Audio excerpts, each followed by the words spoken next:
home is the lowlands, and always moving. Someday you return to your valleys and your farms, and you'll no longer burn to be rising up.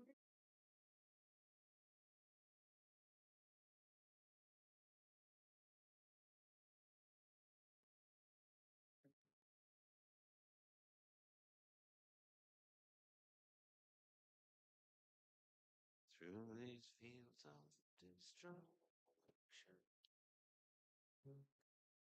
baptisms of fire, I've witnessed your son, friend, as the battle raged on, and only go back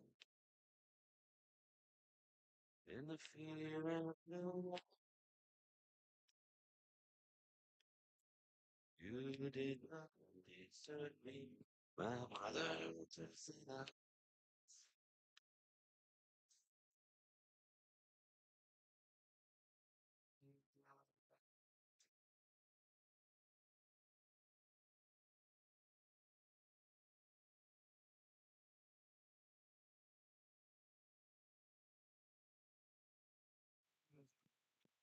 Hello, hello, hello.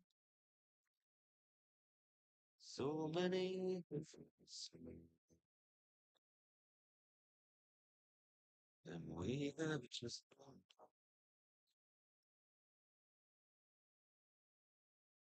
different.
Góðan daginn, gott fólk, og velkomin á þennan upplýsinga- og íbúafund okkar, almannavarnanefndar. Hefðbundin korter sem fyrir tæknimál, þannig að það er allt eins og á að vera. Þessi fundur er haldinn hér í dag í góðu samstarfi við góða fagaðila sem ætla að vera okkur innan handar og upplýsa okkur um stöðu mála. Fundurinn er boðaður af almannavarnanefnd Vesturlands og tilgangurinn er að eiga samtalið við okkar hér samfélagsins í grennd. Og ég vil biðja ykkur að hafa það í huga að þetta er opnun á samtali og við eigum eftir að taka samtalið áfram. Í kjölfar fundar verður síðan send út tilkynning samantekt vonandi fyrir lok vikunar þar sem að verður síðan upplýsingar til að mynda netfang sem að íbúar geta sent fyrirspurnir á sem ekki komast til skila í dag eða einhverjum finnst vanta upp á upplýsingar eða annað slíkt, að þá verðum við með sameiginlegt netfang sem verður svona safna saman spurningum og sent til þeirra fagaðila sem ræðir. Ég vil biðja afsökunar á þessu góða veðri. Veðurstofan var ekki höfð með í ráðum þegar við völdum tímasetningu og dagsetningu þessa fundar. Þannig að ég tek blakið af ykkur sérfræðingarnir frá Veðurstofunni. Það voru við amatörarnir sem stundum á bakvið skipulagningu þessa fundar í upphafi sem tókum ákvörðun dagsetninguna. Þannig að veðurfræðingarnir eiga engan þátt í því að þessi dagur var fyrir valinu.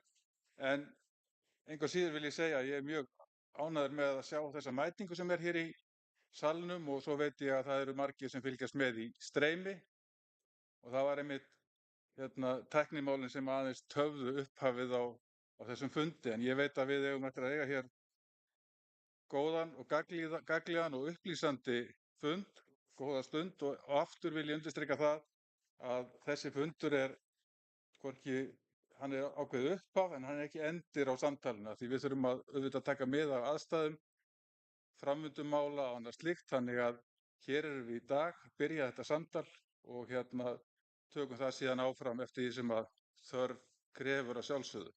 Og svo þurfum við að innvikla viðbragðsaðila heilt yfir og ná samtali okkar sem að berum ábyrgð á viðbragðinu. Lögreglan er virkur þátttakandi í almannavarnanefnd og svo erum við með björgunarsveitir og aðra viðbragðsaðila í samfélaginu sem við þurfum að ná síðan saman samtali við í kjölfarið. Ég vil þakka starfsmönnum Borgarbyggðar fyrir undirbúninginn á þessum fundi og halda utan um hér tæknimálin og útvega okkur þetta húsnæði og svo eru kaffi og með því út í horni, þannig endilega notum það. Ég ætla ekki að hafa þetta lengra. Ég heiti sem sagt, ég glemdi sérlega að kynna mig, Bjarki heiti ég Þorsteinsson, formaður almannavarnanefndar og sveitarstjóri í Dalabyggð og þokkalega staðkunnugur hér í sveit og í þessu húsi, þannig að ég líður eins og heima. En það er heimamaðurinn og sveitarstjóri Borgarbyggðar sem ætlar að stýra fundi, Stefán Broddi, og hann mun leiða okkur áfram og vonandi eigum við gott samtal. Gjörðu svo vel, Stefán Broddi.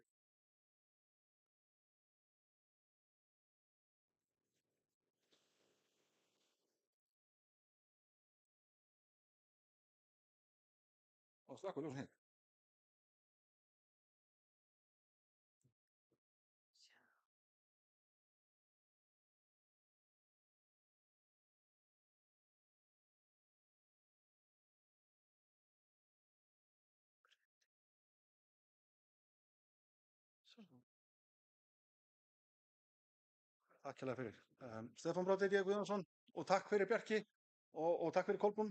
Og ég er sveitarstjóri í Borgarbyggð eins og hér kom fram. Gott að sjá okkur öll. Ég veit að við erum að trufla heyskap hjá mörgum en það er gott að vera í streymi. Tók smá tíma að koma tæknimálum í gang og til þess að gera þetta enn meiri gera óvissuferðina enn meiri, þá verður einn frummælandi hér á Teams, þannig að ég vona að það gangi bara snurðulaust fyrir sig. En við erum með afskaplega góðan hóp sem hér þarf að koma til þess að deila með okkur í raun og veru sinni sérfræðiþekkingu og síðan á eftir sitja hér í panel og eiga samtal og taka á móti spurningum og vonandi verður við bara margsvísari hér eftir þennan fund.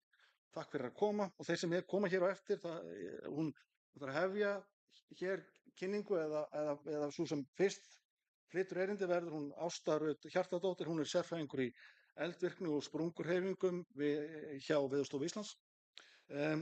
Þar á eftir mun Páll Einarsson, jarðskjálftafræðingur og fyrrverandi prófessor í jarðeðlisfræði við Háskóla Íslands, koma hér upp og hann mun fara svona yfir þær sviðsmyndir það ekki sem að hann vann í tengslu við dálítið góða skýrslu sem unnin var fyrr á þessu ári. Þið leirðu mig og ég er að fara rangt með. Og síðan hér á eftir, jafnframt eru hér sérfræðingar frá Veðurstofunni fleiri sem að kannski eru ólangt mál að telja upp. En takk kærlega fyrir að koma og verða með okkur bæði til að móttaka það sem að hér fer fram og fara jafnvel erindum og taka á því samtölum eftir. Nú, Hulda Ragnheiður Árnadóttir sem er forstjóri Náttúruhamfaratryggingar Íslands verður með okkur og flytur sína kynningu í gegnum Teams. Ég vonandi að hún komist eigi að síður vel til skila. Og svo að lokum þá er hér komin Sigurður Ingi Hauksson en hann er forstöðumaður tæknideildar hjá Neyðarlínunni. Þannig að hér er bara held ég einvaralið komið og svo eftir þá ætla ég að bjóða þá frumældur sem hér á staðnum að setjast í panel og svo Runólfur Þór Þórhallsson sem er sviðsstjóri almannavarnadeildar ríkislögreglustjóra. Hann er jafnframt hér í salnum og hann mun setjast hér á panel og þá mun bara mikrofónn ganga salinn og við komum bara því nánar eftir. Ég ætla ekki að hafa þetta lengra og við Ásta Rut Hjartardóttir. Gjörðu svo vel. En hún er sérfræðingur í eldvirkni og sprungurhreyfingum, sem við segjum. Gjörðu svo vel. Er ekki bara svo bara takkarnir? Jú, er það ekki? Það er bara góð. Jú, nákvæmlega. Já, bara komið í sæl, gott að sjá ykkur. Þannig að já, ég og Páll Einarsson, við ætlum svona að fara aðeins yfir stöðuna við Grjótárvatn og svona hvað þetta getur þýtt. Þannig að ég byrja fyrst og svo kemur Páll inn í þetta. Nú, þú segir það. Jú, sko, þannig gerist það. Hérna er svona allavega byrjum á smá yfirliti yfir það sem við ætlum að tala um. Svona rétt að byrja á jarðfræði Íslands og hvað þetta er á landinu og hvað það þýðir. Svo ætlum við að fara yfir þetta yfirlit, yfir þessa virkni, þessi jarðskjálftavirkni og slíkt sem hvað er búið að gerast bara maí 2021. Skoða líklega skýringar á þessu og fara yfir hvernig verið að vakta þetta og svona mögulega sviðsmyndir og þróun. En sko, ef við byrjum þannig að ég er ekki með bendilið það nokkuð. Nei, allavegana. Ef við byrjum á þessu svona, má ég sjá, nei, ég er ekki mús. Hérna sem sagt sjáum við Ísland. Náðu að heyra í mér ef ég tala hérna. Já, allt í lagi. Heyrðu, hérna er Ísland. Og svo er það þannig að við sjáum að það er rautt svæði, svo blátt þar sem að flekaskil eru á Íslandi núna er það svona svæði hérna á milli. En það er litabreytingin hérna og hérna. Já, það er ekki gott að leiði. Takk fyrir. Þannig að já, þið sjáu það sem sagt að flekaskilin, það sem eru virk, eru hérna. Fara hér upp og upp norðurgosbelti hér. Þetta er aldrei áhugavert af því að við sjáum það hérna þar sem pílan er að það er það sem að Grjótárvatn er. Og þetta þýðir það að Grjótárvatn og Snæfellsnes og Mýrar og þetta eru ekki á flekaskilum. Það gerir þetta strax öðruvísi heldur en til dæmis hérna með Reykjanesskagann. Af því að nú getur maður stundum hugsað, af því að við erum með svona 2 skaga sem kannski líta dálítið svipað út. Hvort þetta sé eitthvað svipað þarna. Þetta eru rauninni 2 mjög ólíkir hluti sem er í gangi. Þannig að það sem hefur verið í gangi hér, það er ekki hægt að nota það endilega sem einhverja, það sé eitthvað endilega það sem væri að fara að gerast hérna. Þetta er allt annað mál í rauninni. Þetta er nú við.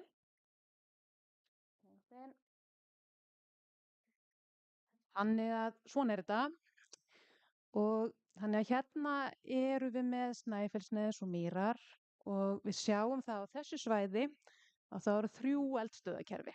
Það er eitt svona sem er kennt við Snæfellsjökul, annað sem er svona pínulítið sem er ýmist kennt við Helgrindur eða Lýsuskarð og svo það þriðja sem er kennt hérna við Ljósufjöll. Þannig þið sjáu það að það næra allt þetta hérna svæði. Það sem er dálítið áhugavert við þetta er það ef við skoðum jarðskjálftavirknina þarna að jarðskjálftavirknin við Grjótavatn er afskaplega staðbundin. Þannig hún er bara hérna, það er þessi svona gulu punktar, það er ekkert að gera annars staðar hérna. Þannig að það er dálítið áhugavert af því að stundum er líka talað þessi virkni í Ljósufjöllum eða eitthvað svoleiðis. Það er raunlega bara að hugsa þetta, það er ekkert að frétta í rauninni í Ljósufjöllum sjálfum, það sem er að gerast er bara á þessu svæði. Og það er áhugavert að bera þetta saman við Reykjanesskagann. Þannig að það er munur á að á þessu svæði virðast eldgosum ekki fylgja einhverjar svona verulega sprunguhreyfingar. Þannig þið kannski hafið séð þetta náttúrulega með Reykjanesskagann, með Grindavík og allt þetta. Á því svæði geta svona umbrot fylgt mjög miklar sprunguhreyfingar.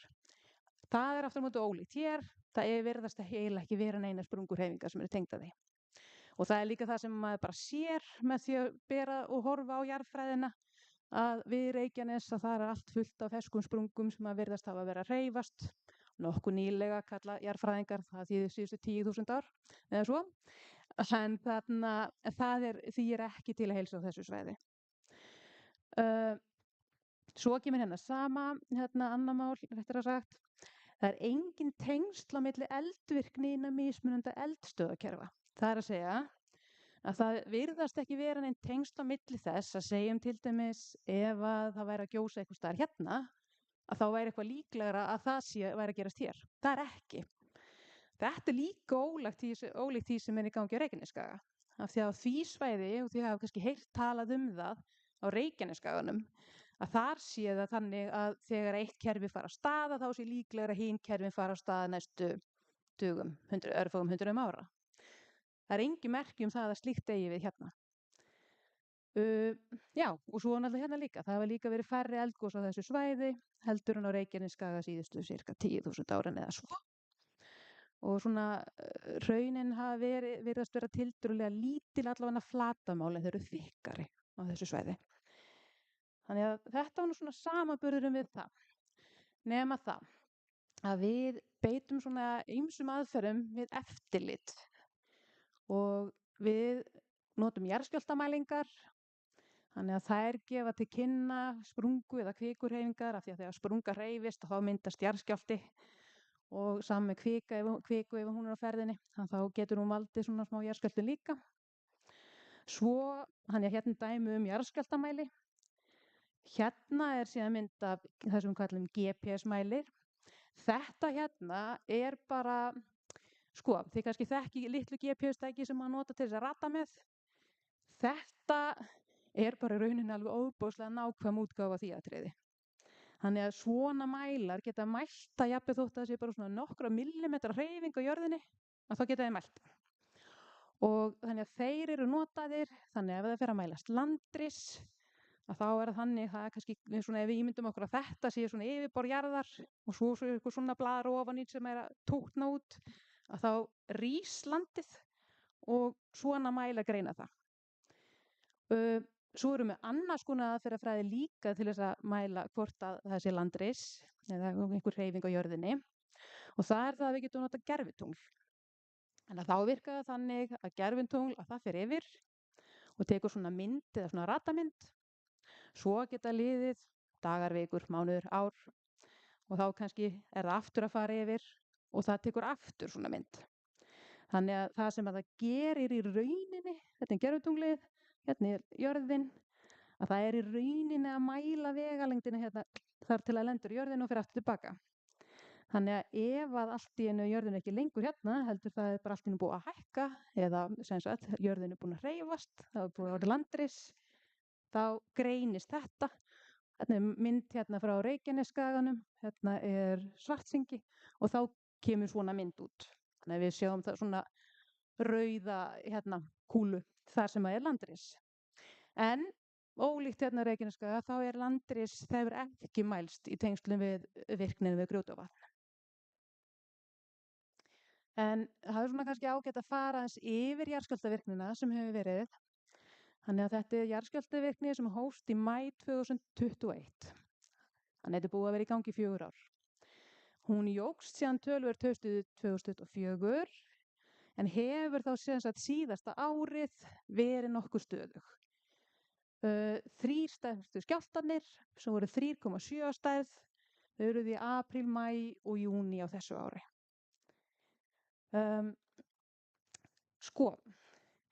Svo kemur náttúrulega þetta að þegar að þetta fer að mælast að þá fer fólk náttúrulega og Veðurstofan ákveður það að það þurfa að bæta við vöktun á svæðinu.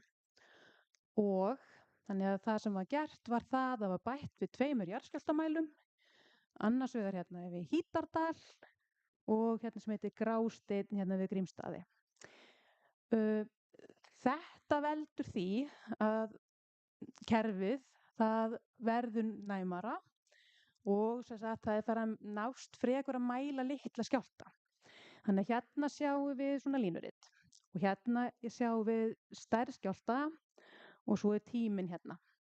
Þannig að til að byrja með, og sem sagt hvert prik hérna er einn jarðskjálfti.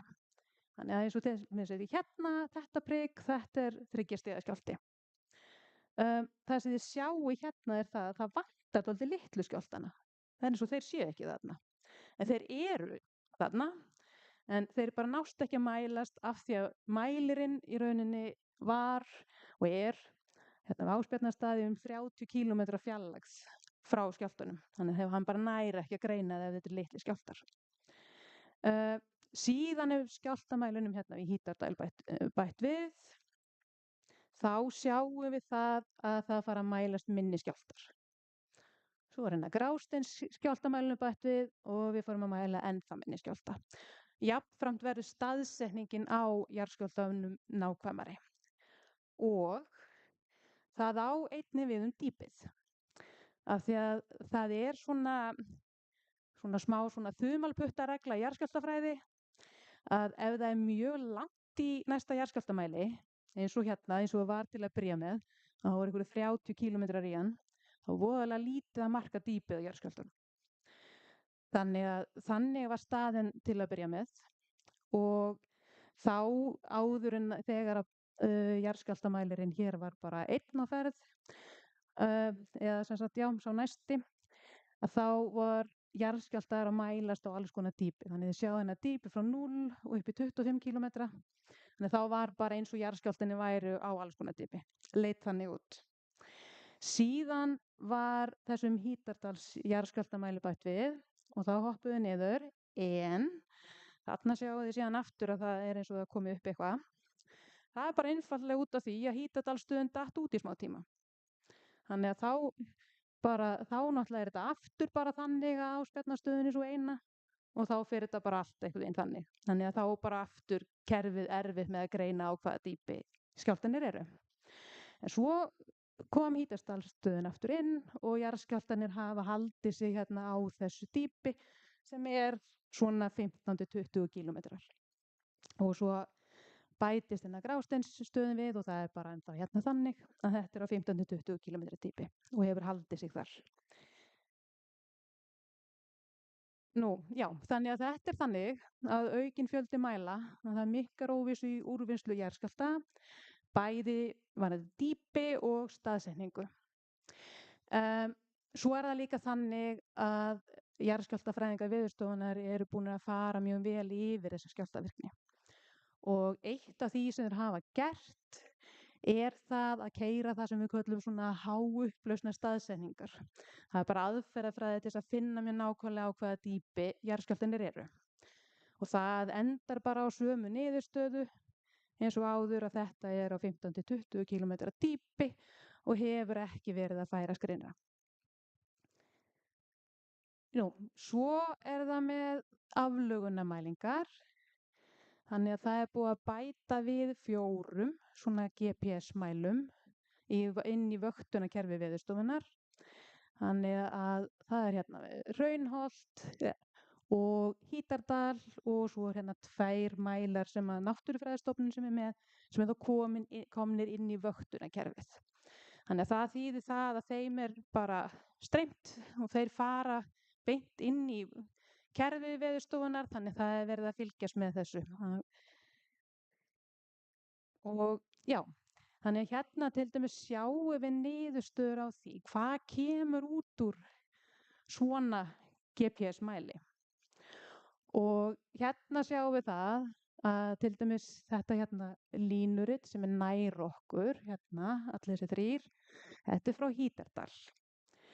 Og þannig að þetta eru svona 3 gröf, efst uppi er norður og ef það er mínus þá er það suður. Næsti hérna, hann er austur og ef það er mínus þá er það vestur. Og hérna er upp og niður. Og það sem að þetta sýnir er það að það hefur engin marktæk aflögun verið að mælast þarna. En það er ekkert landris í gangi. Og hin stöðin hérna við Raunholt að hún segir það sama.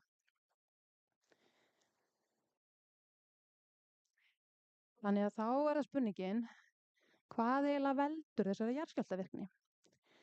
Þannig að það sem við vitum er það að jarðskjálftavirknin hófst í maí 2021 en jókst verulega ágúst 2024. Flest jarðskjálftar mældust á 15-20 km dýpi og ekkert landris.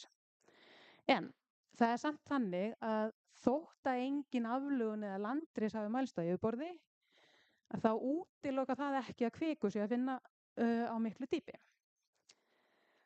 Og sko, þannig að líkleg skýring að hún er talin vera sú að kvika sé að safnast við botn jarðskorpunnar. Og það er svona spurning, hvað bendir til þess? Og það er hérna fyrst tekið fram það sem kallast óróakviður á jarðskjálftamælum. Þannig hérna kemur svona smá jarðskjálftafræði. Hér er það sem við köllum tromlurit. Þetta er það sem að jarðskjálftamælir er að mæla. Þannig að maður getur ímyndað sér það, þetta er svona eins og að lesa bók, að efsta línan, að maður byrjar á því að lesa hana og hver lína er 15 mínútur og svo bara les maður hérna þar til dagurinn er búinn. Þannig er það. Hérna eins og þessi grænu hérna, þarna sjáum við dæmi um venjulega jarðskjálfta og það er það sem við svona þekkjum venjulega. Það kemur eitt svona bara búm, eitt högg og svo minnka það.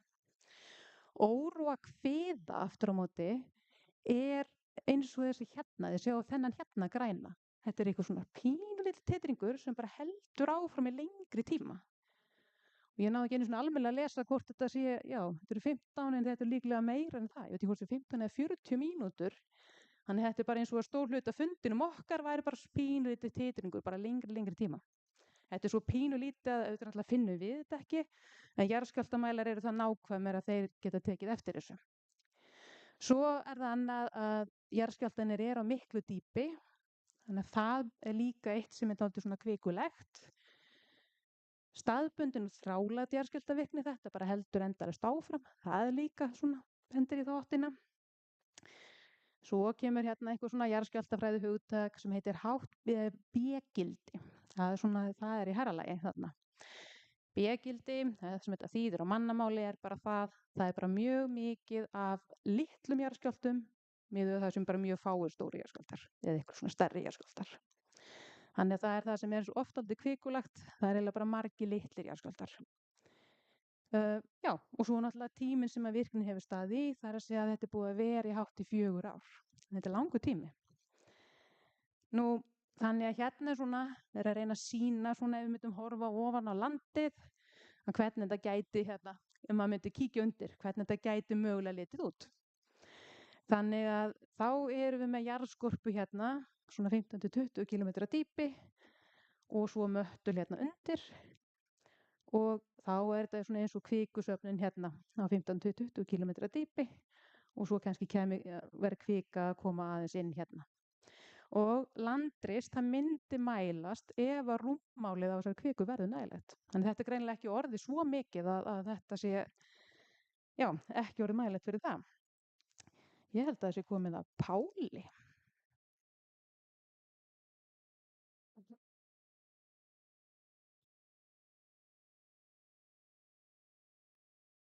Þakka þér fyrir ástæð. Þetta var mjög skýrt, það er eiginlega engu við að bæta. Nema það að fólk er mjög forvitið hvað tekur þá við, hvað þýðir þetta allt saman upp á framtíðina og þá er margs að gæta og þarna kemur þá til það verður að beita þeirri reynslu sem fyrir hendi er í landinu það hvað svona kvika þýðir og eitt af því sem við höfum lært í gegnum tíðina er það að þó að kvika mælist og sé að þvælast í jarðskorpunni eða undirinni, þarf það ekki endilega að þýða að það verði eldgos. Og spurningin er, fyrst sem þarf að svara verður eldgos eða ekki og við þekkjum eiginlega nægilega mörg dæmi það að kvika hafi safnast fyrir, landris hafi mælst og allt það, en ekki hafi orðið eldgos og ég veit ekki hvort hvað margir eru minnisgóðir hérna inni, það er til dæmis 2007-2008 var talað upptippinga, þetta var svona viðloðandi stef í fréttaflutningi heilt ár, það var kvikusöfnun, það var sýnt fram á það mjög skilmerkilega, það safnaðist kvika í heilt ár, þar mældist landris yfir en síðan hætti það bara og það varði ekkert meira úr. Þannig að það er engan veginn gefið og ennþá, þó að mikil reynsla hafi safnast, þá höfum við ennþá ekki fundið neina góða aðferð sem segir manni nákvæmlega hvað verður úr þessu. Þannig að við verðum oftast að láta okkur nægja að standa hjá og bara fylgjast með atburðarásinni og reyna að skilja hvað er að gera frá degi til dags. Og ég held að við höfum svona sæmilegar aðferðir til þess nú orðið. Og eitt er það, hvað er framtíðin hér?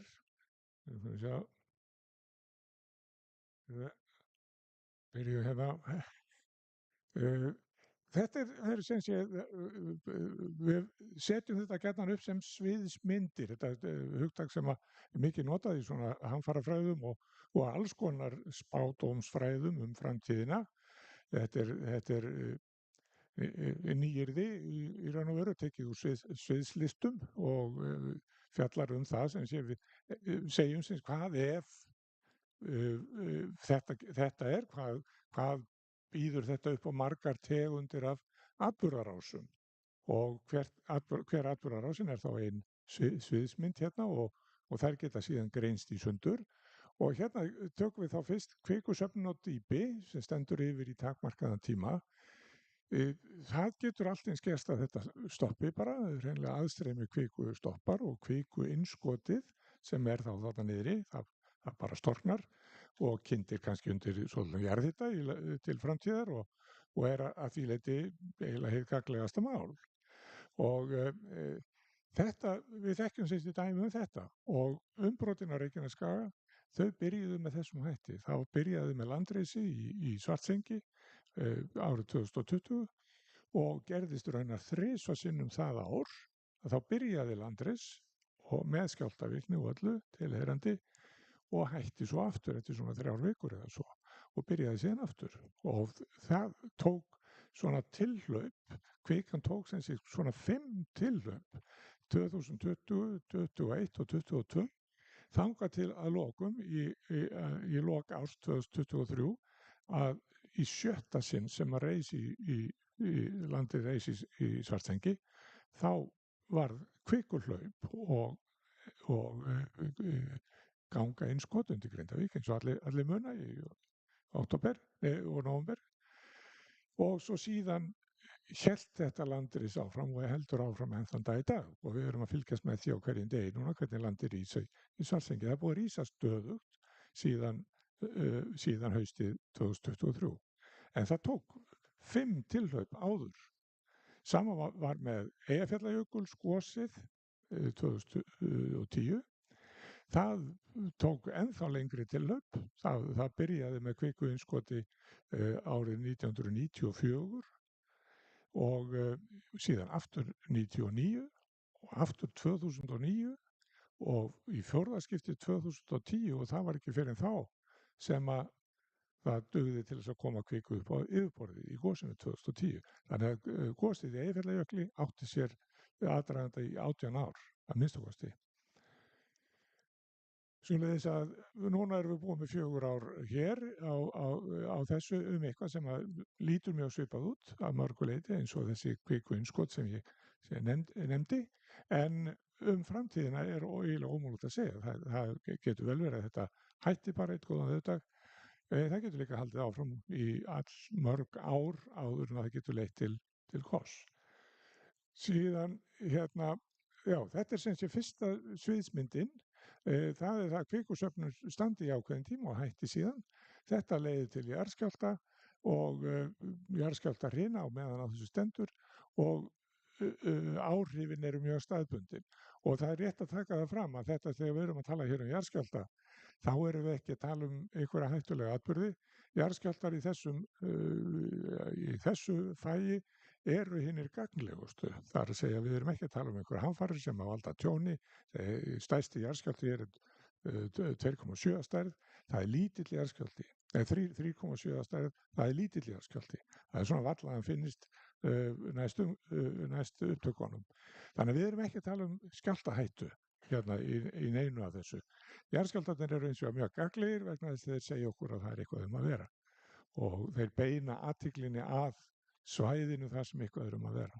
Þannig að jarðskjálftar eru sem sé hinn gagnlegustu tól til þess að nýta í þessu öllu saman. Næsta sviðsmynd væri það að það héldi áfram að vera jarðskjálftavirkni sem að færist á minna dýpi. Eins og kom fram þá eru þessi jarðskjálftar á 15 til 20 km dýpi og það hefur ekkert breyst. Þannig ef að kvikan ætla sér nú eitthvað meira heldur en það að safnast þarna fyrir, þá er líklegt að skjálftarnir færist til. Og sérstaklega þarf að hafa augun á því að hvort þeir verði grynnri eða ekki, svo að þetta er meginmál þarna. Og þetta gæti orðið sem sé að skjálftavirknin færðist eitthvað í aukana, en virknin er ennþá staðbundin og gæti hugsanlega valdið einhverjum áhrifum, eins og það gæti orðið jarðhitavirkni sem að fylgdi þessu eitthvað og jafnvel hugsanlega einhver minni háttar skriðuföll. En allt staðbundið samt. Næsta sviðsmynd væri það að kvikan næði að brjóta sér leið upp á yfirborð og það verður þá eldgos. Og þá eru áhrifin og eins og kom fram hérna áðan að þá eru gosin á þessu svæði, þessu eldstöðvakerfi Ljósafjalla. Þetta eru yfirleitt lítil eldgos, staðbundin, það eru stuttar gossprungur sem að myndast í dalbotnum, kannist nú við þetta sjálfsagt að öll vötnin hér í Mýrafjöllunum fyrir ofan, þetta er allt hraunstýpluð vötn, því að það gís á botni dalana og þá stíplast á og það myndast stöðuvatn. Og nánast öll stöðuvatnin, Grjótárvatn og Langavatn og fleiri, þetta er allt saman uppstípluð vatn vegna hrauna. Hraun hafa komið upp í dalbotnunum, en þessi hraun er ekkert sérstaklega stór eða rúmmálsmikil og sérstaklega eru þau renna yfirleitt ekkert mjög langt. Þannig að lengsta hraunið sem er þekkt á þessu svæði hefur runnið 10 km og það rann bara 10 km því að dalur var óvenju þröngur og þess vegna gat það náð upp rúmmálun á lengdinni. Sko. En þetta eru lítil gos og áhrifalítil. Það er ekki verið að tala um neina öskugos, það er jarðfræðingur þykir það heldur verra með eldgos eða myndi ekki öskulög vegna þess að öskulög eru líka mjög gagnleg til þess að rekja atburðarás og koma gagni meðan hans í fornleifafræði og slíku til að tímasetja eitthvað. Það eru nánast engin öskulög á þessu svæði vegna þess að eldvirknin er svona tiltölulega máttlítil. Stærstu öskulögin sem að finnast hér í jarðvegi það eru öskulög frá Heklu og þau eru notuð óspart til þess að tímasetja hluti. Þannig að jafnvel þó að verði sem sé eldgos þá er líklegt að það verði ekki mikið sprengingar. Þetta er ekki sprengigos, þetta eru hraungos og það verður helst sprengingar ef að kvikan eða hraunið kemst í snertingu við vatn sem það vissulega gerir, en það er engin sérstök merki það að það séu svona gervigos vegna gufusprenginga í vatni á svæðinu. Það er einstaka staðir Hítarvatn á einum stað og einum stað í Napadal er merki svona gervigos sem standa í sambandi við vatn og kviku. Þannig að þetta er líka frekar lítil áhrif. Helstu áhrifin eru vegna hraunflæðis. Hraunin eru sem sé, þarna þau eru ekki sérlega rúmmálsmikil, þau eru frekar þykkfljótandi, þannig þau verða frekar þykk, en í staðinn renna þau heldur ekki mjög langt. Þannig en þetta er helsta hættan sem að stafar að þessu. Og þá er það spurning um gasmengun. Við erum búin að fá alls konar sýnishorn af þessu undanfarin ár, bæði núna frá Reykjanesskaganum og svo sérstaklega frá Hólurhrauni árið. Þá var sem sé gasmengun sem mældist víða, en þetta eru kannski alvarlegustu áhrifin sem að við þurfum að horfast í augu við. Þannig að þetta eru helstu áhrifin sem við erum að tala í þessu sambandi, skulum sjá.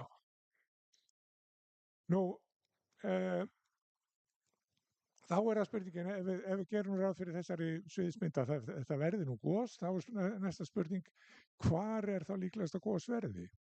Og þarna er þessu sumleyti hægt að svara, sérstaklega vegna þess að þessi skjálftavirkni, hún er mjög staðbundin. Þetta er bara þarna nánast undir einum dal, undir Grjótárdalnum, og þetta er þyrping af skjálftum sem eru þar á tiltölulega miklu dýpi, og ef að þessi kvika fer á flakk, þá er langmesta líkur til þess að hún fari tiltölulega lóðrétt upp. Hún gæti farið eitthvað lárétt, en það er ekki mikið það hér á þessu belti að kvika fari svona lárétt eins og við þekkjum kannski úr Hólurhrauni eða frá Svartsengi. Þannig að við erum að tala gos í dölunum nánast beint yfir þessari þyrpingu af skjálftum. Og þá eru helstu upptakasvæðin sem hugsanlega á þessu, það eru þessi dalir, það Grjótárdalur er langlíklegastur, en þannig að hraun mundi renna í honum, en það er líka svo sem möguleiki ef þetta fer svona aðeins á ská að það lendi í nærliggjandi dölum, þannig að við getum litið á svona helstu möguleikana í því efni, og það er þá þessi mismunandi vatnasvið. Það er í Hítardal, það er hugsanlegt að villist þangað, það er langlíklegast hérna í Grjótárdal, þessi sviðsmynd hér er sem sé langlíklegust hérna. Það er hugsanlegt að þetta þvælist eitthvað til austurs og lendi þá í Hraundal, aðeins austan við, og jafnvel yfir í Langá í Grenjadal. Þannig að hraunstraumar gætu farið sem sé þessar mismunandi leiður, og þar er Grjótárdalur langlíklegastur. Þannig að hér þetta þá hraunakort yfir þetta. Við sjáum hér, miðjan á skjálftavirkni er hér, og það eru þessi hraun hérna sem eru svona langlíklegastu fyrirmyndirnar fyrir það sem við erum að tala hérna. Það er sem sé, það er hraun hérna niður í Hítardal, hugsanlegt. Langlíklegast er að það verði eitthvað í Grjótárdal, jafnvel á þessu svæði hérna, hugsanlegt að það þvælist yfir hingað, og jafnvel aðeins aðeins austar. En lengstar hraunið hérna er kannski Eldborgarhraunið hér, það er líka stærsta hraunið, önnur löng er þetta hérna hraunið hér í Hraundal, og Þannig að þetta eru atburðin sem við erum að tala um og þeir náttúrulega sjáið í hendi ykkar alveg eins vel eins og ég að þetta er ekki neinar svona stór hamfarir í náttúrunni. Þetta eru svona, já, við getum tekið upp þetta gamla hugtak sem að Sigurður Þórarinsson fann einu sinni upp og talað túristakos. Ég held að það sé kannski það alvarlegasta sem við erum að tala um í þessu sambandi. Og vissulega myndi svona hraun taka fyrir sauðfjárbeit á svolítinn kafla en ég held að það séu alvarlegastu hlutirnir. Hér er teiknuð líka háspennulína inn á þetta. Það er nánast engir vegir sem að gætu verið í hættu hér vegna þessa og bæir eru nánast ekkert í veginu fyrir þessum hraunum, hugsanlega eitthvað í Hítardal en annars öðru leyti ekki. Þannig að þetta eru nú eiginlega verstu fréttirnar sem ég get sagt ykkur hér á þessum fundi.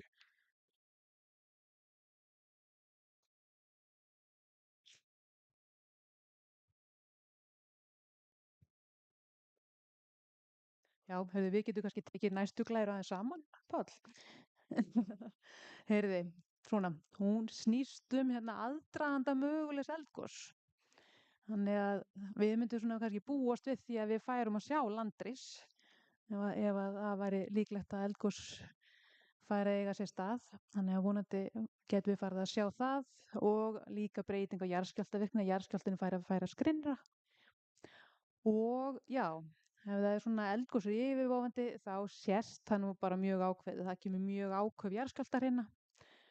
Og eins og það er náttúrulega alltaf þessi spurning við tímaramman, hversu langur tími getur liðið þar frá því að fyrstu merkjum sem sagt það að það sé svona áköf skjálftar hérna þar til að kvikan kemst upp. Við náttúrulega erum að vonast eftir því að það geti tekið eitthvað sletta tíma en þetta getur, tekið aðeins minni tíma eitthvað svoleiðis. Þetta er alltaf einhverju klukkutímar að lágmarki í rauninni. Kannski nokkur orð það, því þetta er eitt af því sem er mjög breytilegt og ég hef nú tekið saman yfirlit það hvernig aðdragandi eldgosa þessi skammtíma forboði. Við erum þegar búin að fá langtíma forboða, það hér kvika á ferðinni og við getum fylgst með henni til langs tíma. En síðan kemur að því að það þarf að senda út viðvörun ef að eldgos yfirvofandi og þetta köllum við þá skammtíma fyrirboða eldgosað og það yfirleitt fólkið í jarðskjálftahrinu sem að kemur þetta yfirleitt ekki stóri jarðskjálftar en tíminn sem líður, við getum kallað hann forboða tíma, það er tíminn sem líður frá því að fyrstu merki að kvika sé komin á flakk og þannig að hún kemur upp. Það köllum við þá forboða tíma og hann er mjög breytilegur og sérstaklega bæði eftir eldfjöllum og aðstæðum á hverjum stað. Við höfum kynnst núna í seinni tíð eiginlega báðum endum af þessu fyrirbrigði, bæði mjög skammvinnum forboðum eins og við sum af gosunum í Svartsengi frá Svartsengiskvikunni. Þar sem þetta hefur verið sem sé jafnvel innan við klukkutími tíminn frá því að kvikan fer á flakk og þangað til hún kemur upp á yfirborð. Og síðan sáum við í Fagradalsfjalli fyrsta gosið á Reykjanesskaga, þá tók þetta alveg fullar 4 vikur frá því að fyrstu skjálftar bentu til þess að kvika væri farin á flakk, þangað til að loksins hafði það upp á yfirborðið og það var ekki nema rétt svo eins og þið munið. Þetta var nú kallaður aumingi eða þetta gos sem kom upp og byrjaði mjög hægt og rólega og nánast án þess að nokkuð tæki eftir. Og þetta er lengsti forboði sem við þekkjum af eldgosi. Annar langur var Holuhraunsgosið sem er nú langstærsta gosið. Þá tók það 2 vikur alveg fullar fyrir kvikuna að komast upp. Og þar sem hún gaus og það var 50 km frá safnsvæðinu, frá Bárðarbungu. Þannig að þetta mjög breytilegt og það fjall sem nú frægast fyrir skamman forboða, það Hekla. Hekla í dálítið sérflokki. Þar eru allir forboðatímar sem við þekkjum mjög stuttir og síðast voru það 79 mínútur og það var langlengst í því gosi af öllum gosum sem við þekkjum úr Heklu sem eru 5 stykki. Svoleiðis að þetta breytilegt. Ég held við getum næstum því fullyrt að það verður hægt að gefa út skammtíma viðvörun. Það hefur nánast tekist í langflestum gosum alveg síðustu 40 árin á Íslandi að gefa út viðvörun til fólks að gos geti verið yfirvofandi og þannig að nánast öruggt að það verður hægt að gera það en þetta getur verið stuttur fyrirboði og það þarf ekki endilega að taka neitt langan tíma að komast þessar 10-20 kilometra upp á yfirborðið. Það dæmi sem við þekkjum best af þessu Heimaeyjargosið. Það að mörgu leyti svipað gos eins og þau gos sem hér hafa verið. Mjög staðbundið og það tók kvikuna þar að komast frá 25 km dýpu upp á yfirborð tók 30 klukkutíma. Og það fór ekkert fram hjá þeim sem voru með mæla þá, þeir voru ekkert voðalega margir. Þannig að það var nú ekki hægt að gefa út viðvörun í því gosi en samskonar gos það næstum því örugglega fyrirsjáanlegt þegar þar að kemur. Já, sem betur fyrir komið með mun betra mælakerfi heldur en við vorum á þeim tíma. Þetta svona rétt smá yfirlit, þetta reyndar eiginlega yfirlit yfir þitt hérna. Það eru 3 mögulegar sviðsmyndir sem allar svona jafn líklegar þannig séð. Dregur jarðskjálftavirkni með tímanum án frekari tíðinda, skjálftavirkni heldur áfram, fer jafnvel vaxandi og kvika kemst grinnir að jarðskorpunni án þess að ná til yfirborðs, svo getur það bara hætt. Eða þá jarðskjálftavirkni heldur áfram og kvika líta til yfirborðs í eldgosi. Og svona eins og það sem við erum að tala að eldgos á þessum slóðum að þau eru tiltölulega lítil á íslenska mælikvarða og áhrif af þeim staðbundin. En þetta þýðir samt að Veðurstofan er búin að færa ljósufjallakerfið upp í vöktunastig 4 á þessu ári. Og þetta virkar þannig að Veðurstofan hún flokkar eldstöðvakerfi á landinu í vöktunastig eftir virkni og mögulegum áhrif jarðhræringa. Þannig að við erum með 4 vöktunastig og markmiðið fyrir eldstöðvakerfi í vöktunastigi 4 það að reyna að skilja betur bara hvað að gerast þarna. Þannig að það betur að bara skilja þetta betur og vakta þetta betur. Þannig að reyna að meta betur svona mögulega atburðarás, hvað þetta getur þýtt. Þannig að hærra vöktunastig það þýðir eingöngu bara aukna kröfur fjölda mælitækja á svæðinu og það þetta búið að því. Þannig það búið að fjölga jarðskjálftamælum og GPS-mælum til þess sem sagt að vakta þetta betur. Og svo líka verið að gera svona gasmælingar. Þannig að frá því að janúar 2025 að þá hafa sérfræðingar Veðurstofunnar farið reglulega í sýnatökur á svæðinu við Grjótárvatn og þannig að það hefur verið 3 staðir, það er Veitá, það Grjótá og svo einhver uppspretta hér, sem sagt jarðskjálftahrúgan. Þannig að ef þið vitið einhverja fleiri svona staði þar sem að eru ölkeldur eða gasríkt vatn á þessu svæði, þá kannski látið okkur vita eftir fundin. Þannig að tilgangur þessara mælinga, gasmælinga, að vakta ef það verða einhverjar breytingar á efnasamsetningu vatns og sem geta varpað frekara ljósi á þau ferli sem í gangi. Þetta virkar þannig. Ef við erum með kviku einhvers staðar á miklu dýpi eða bara einhverju dýpi, að þá getur hún leyst gös, þannig að það kemur gas upp og þá hægt að mæla það á yfirborði. Þannig að ef það eru einhverjar breytingar á þessu þá verið að fylgjast með því. En svo það þannig að Veðurstofan að hún með sólarhringsvöktun á allri náttúru á Íslandi. Þannig að það skiptir ekki máli þótt að það sé miðnótt eins og hér eða jól eða hvað, að það alltaf vakt á Veðurstofunni. Og það rauntíma eftirlit, þannig þetta þýðir það til dæmis að ef það jarðskjálfti sem verður, að þá er hann kominn á einhverjum sekúndum inn á þetta mælikerfi sem er þarna. Það eru gefnar út viðvaranir ef ástæða er til og svo náttúrulega kannski vitið veður.is, það eru upplýsingar þá virkni sem er í gangi og svo er líka upplýsingum miðlað á daglegum stöðufundum til hag og viðbragðsaðila og vikulega skýrslur þar sem að staða eldfjalla er tekin saman og hún er send til hagaðila. Og svo ef að þið áhuga á því að vita meiri ljósifjallakerfið eða önnur eldstöðakerfi, að þá getið farið hérna á íslenskeldfjöll.is. Þannig að þar eru miklar upplýsingar það.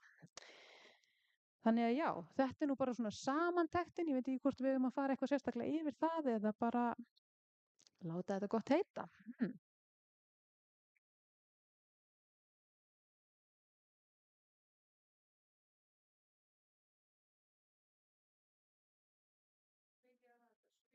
Já, hvernig er það með fundarstjóra?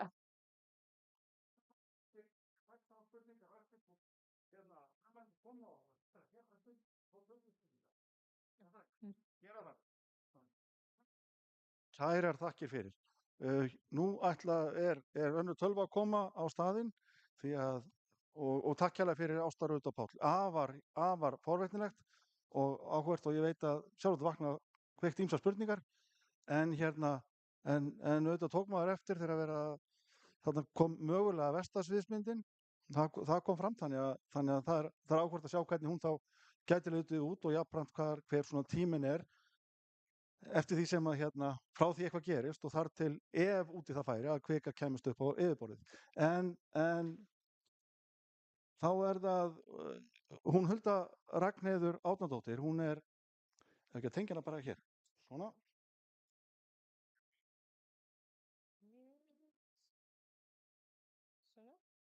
Svona þá. En Hulda Ragnheiður Árnadóttir, hún er forstjóri náttúruhamfara tryggingar Íslands og það sjálfsögðu sér það góða fyrirtæki auðvitað ekki fyrirtæki sem við óskum eftir að eiga í sérstaklega miklum viðskiptum við en það er gott hins vegar að vita af þeirra góða starfi og gott að Hulda Ragnheiður er með okkur og vonandi gengur þetta bara allt saman þokkalega fyrir sig.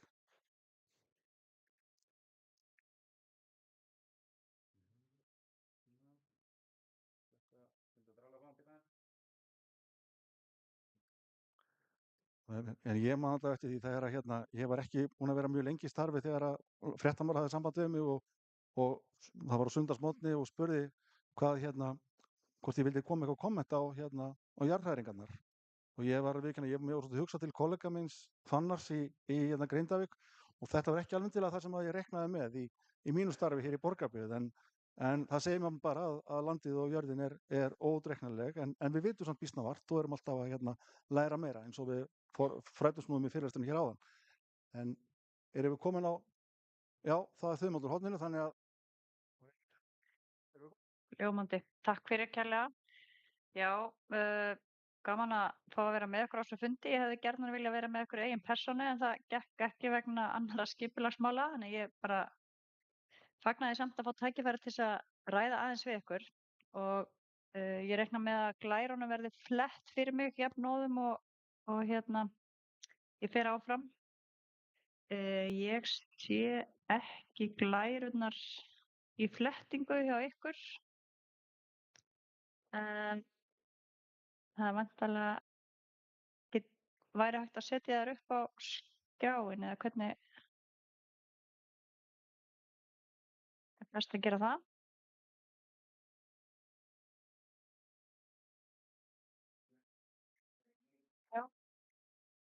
Já, ég get líka deilt þeim. Ég er með þær og get deilt þeim.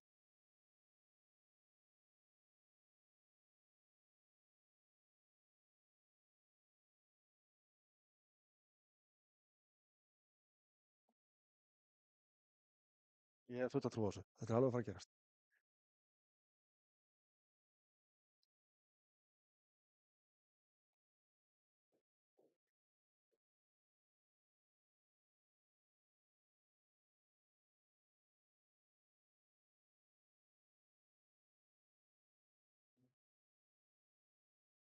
Við stöndum að þessu saman almannavarnanefnd Vesturlands og þetta er bara dæmi um gott samstarf sveitarfélaga á Vesturlandi að á Ekki, Vesturlandi hafa sveitarfélag. já, þarna. Ég sé það núna. Má ég þá byrja?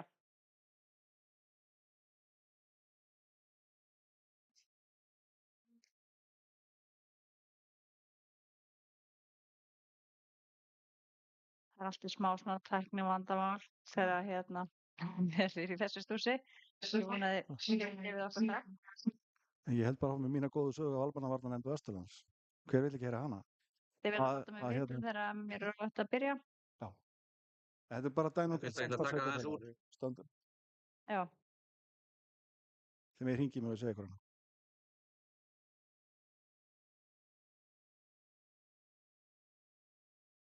En fyrir nokkrum mánuðum síðan, þá ég ætli sé ekki komin áratugur eða meira, þá ákvaðu sveitarfélagin á Vesturlandi að samanast almannavarnanefnd og við erum bara í mjög góðu samstarfi og svona samtök sveitarfélaga á Vesturlandi eru svona auðvitað kjarni þess samstarfs en að sameiginleg almannavarnanefnd er svona gott dæmi um það. Og Bjarki hér sem að opnaði fundinn, hann er formaður þeirra nefndar, sveitarstjóri í Dölum og þetta mjög, eins og hann nefndi, staðkunnur hér.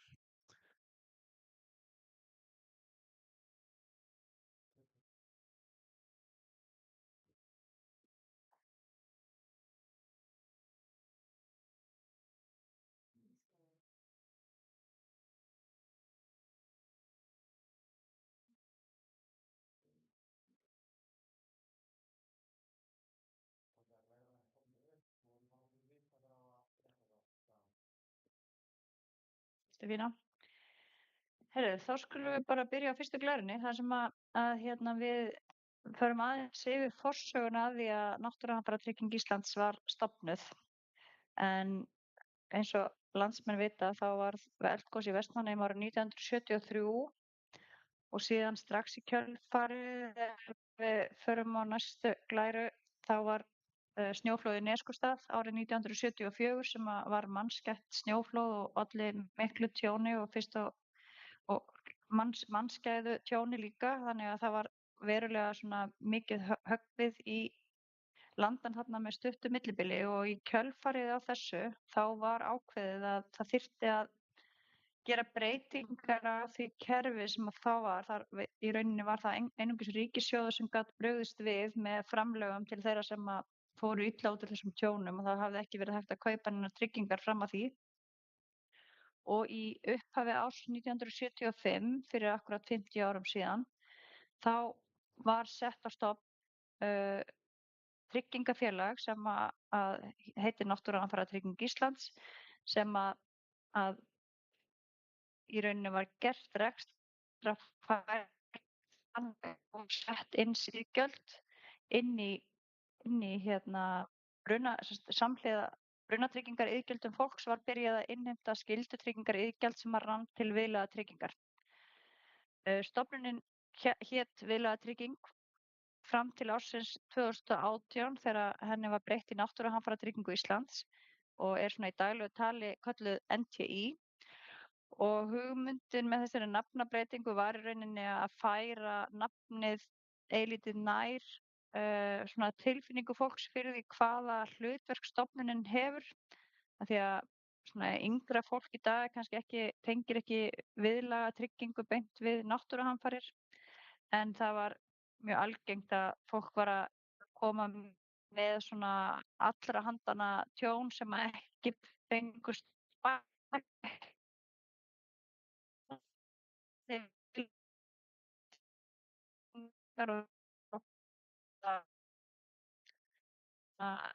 hafa vátryggingafélag sem er þó í 100% eigu íslenska ríkisins og var sett á stofn eins og ég sagði áðan til þess að tryggja það að samfélagi geti tekist á við afleiðingar alvarlegra náttúruhamfara með viðeigandi vátryggingum. Og það er rosalega mikilvægt að þekkja munin á sjóði og tryggingafélagi. Það er hægt ofta að sveigja reglurnar og veita alls konar styrki og slíkt út úr sjóðum en í tryggingafélögum þá þarf alltaf að greiða iðgjald til þess að það stofnist einhver réttur til bóta og hann er yfirleitt eins skýrt afmarkaðir eins og mögulegt er í skilmálum sem að hjá okkur eru í rauninni bara lög og reglugerð sem að gilda náttúruhamfaratryggingu. Og ef við horfum að sjá að hvaða atburðir það er sem að vátryggt er fyrir á næstu glæru, þá eru þetta 5 svona það sem er kallað upplistaðir atburðir sem að þýðir að það eru þessir 5 atburðir sem að eru tryggðir, sem er tryggt gegn og ekkert annað. Og það eru jarðskjálftar og það eru eldgos og það eru snjóflóð, vatns- og sjávarflóð og skriðuföll. Og vatnsflóð sem að verða til vegna skýfalls eða asahlaku falla ekki undir náttúruhamfaratryggingu og það er í rauninni ástæðan fyrir því er að það eru tryggingar sem eru í boði á almennu markaði og náttúruhamfaratrygging er aldrei að bjóða, er í rauninni bara að dekka það tryggingasvið sem að er ekki hagkvæmt fyrir almennu vátryggingafélögin að sinna. Og það sama gildir óveður og foktjón. Það er bæði báðar þessar tegundir tjóna er hægt að fá tryggðar hjá almennu félögunum. Það þarf hins vegar að tryggja sérstaklega fyrir þeim. Þannig að það er ágætt að vekja líka athygli fólks á því að vera meðvitað það ef það þekkir tryggingarnir sínir ekki mjög vel að skoða hvort að þessar tryggingar þar sem að áhættan fyrir þeim er mikil að kaupa þess tryggingu frá almennu félögunum. Ef við förum aðeins á næstu síðu, þá eru innheimta iðgjaldana, hún fer fram í gegnum almennu félögin, Sjóvá, Vörð og TM og viðskiptavinir okkar eru almennt ekki í neinum samskiptum við náttúruhamfaratryggingu fyrir að tjón á sér stað. Það er þess að iðgjöldin koma í gegnum almennu félögin sem sjá að innheimta samhliða brunatryggingar iðgjöldunum og það er þannig að iðgjaldið er 1.500 krónur af henni á hverju ári til að tryggja hana fyrir sama virði og brunabótamat eignarinnar nemur.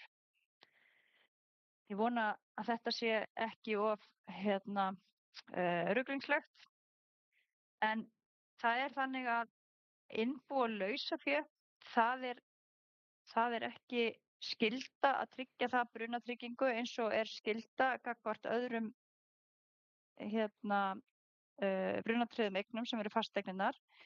En það er hins vegar þannig að ef að fólk kaupi brunatryggingu á innbú eða lausafé, þá er skylda að greiða líka iðgjald til okkar. Þannig að það má segja að allar húseignir á Íslandi eru tryggðar hjá okkur. Bara allt sem er með þaki og hefur fengið byggingarleyfi og er inni í fasteignaskrá, það er sjálfkrafa greitt af því iðgjald til okkar í gegnum félögin. En þeir sem ekki eru með brunatryggð innbúin sín, þeir eru heldur ekki með innbúin sín varin gegn náttúruhamförum.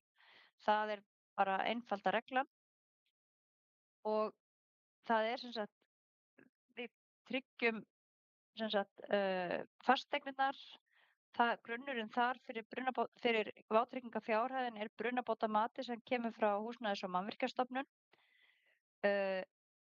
Iðgjaldi fyrir innbú og lausafé, það er almennt ákveðin vátryggingafjárhæðin í samningi á milli félagana og þeirra sem er að tryggja.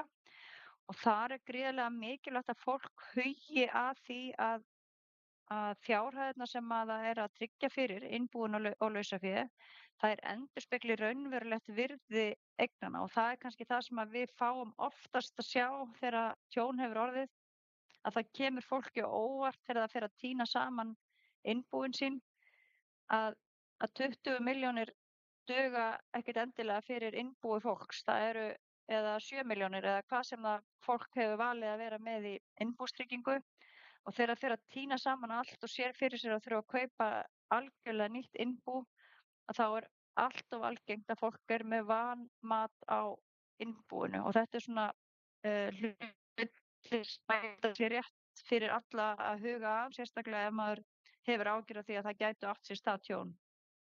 Síðan eru opinberu mannvirkin eru líka tryggð hjá okkur, en það eru eins og til dæmis bara hafnir og veitukerfi og annað slíkt, en það er allt saman eitthvað sem kannski við erum ekki að hafa áhyggjur af á þessum fundi. Núna erum við fyrst og fremst að fókusa á heimilin. Í eldgosum, af því að við erum nú að ræða hérna eldgos, þá fannst mér rétt að við myndum kannski svona fókusera aðeins á það í hvað tilvikum eru greiddar tjónabætur þegar eldgos eiga sér stað og hvernig virkar það.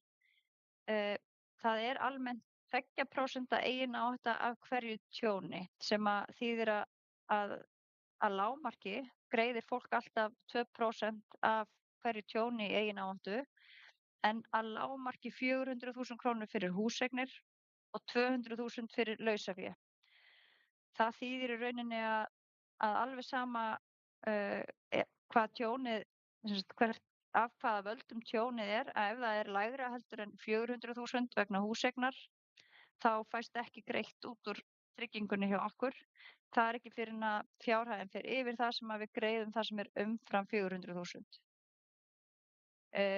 Það sem flokkast undir að vera tjón sem er tryggt hjá okkur, það er til dæmis ef hraun rennur á vátryggða húseign, þá er allt beint tjón vegna þess bætt, og það er hins vegar ekki greiddar bætur fyrir tjón vegna afnotamissi, ekki fyrir rekstrarstöðvun og ekki fyrir flutninga fólks ef þau þurfa að fara tímabundið í annað húsnæði eða slíkt á meðan að verið er að gera við eða koma upp nýju húsi. Þá er það ekki bætt hjá okkur.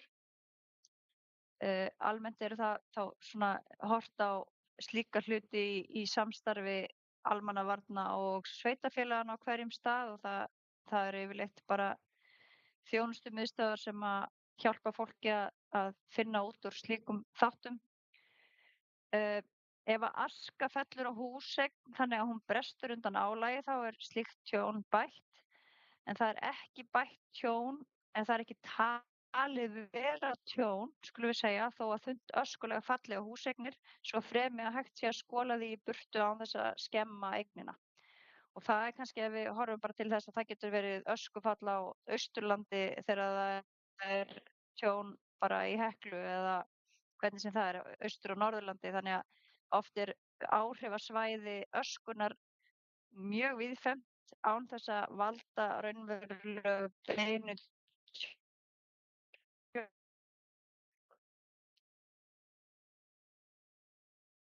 Eins og ég sagði hjá Almennu vátryggingafélagi, en það er hins vegar ekki bætt þó að það sé ekki aðgengilegt lengri eða skemmri tíma vegna atburðarins, því að það þarf að vera hægt að sýna fram á að það hafi orðið fyrir beinu tjóni af völdum atburðarins. Þessa setningu hefði ég nú sennilega ekki sett inn nema í kjölfarið á þessum atburðum sem hafa átt sér stað í Grindavík, þar sem að við vorum í þeirri stöðu með nokkur hús að fólk gat ekki komist í húsin sín vegna tjóna á lóðunum sem voru í kringum húsin, eða mikillar hættu í kringum húsin. Innbúin voru inn í húsunum, voru í flestum tilvikum óskemmd, en það var ekki hægt að fara, við gátum ekki farið inn í húsið til að sjá hvort að tjón hefði verið að ræða eða ekki, og þá er ekki hægt að afgreiða tjónabætur á meðan að slíkt ástand stendur. Þannig að það þarf að vera hægt að sýna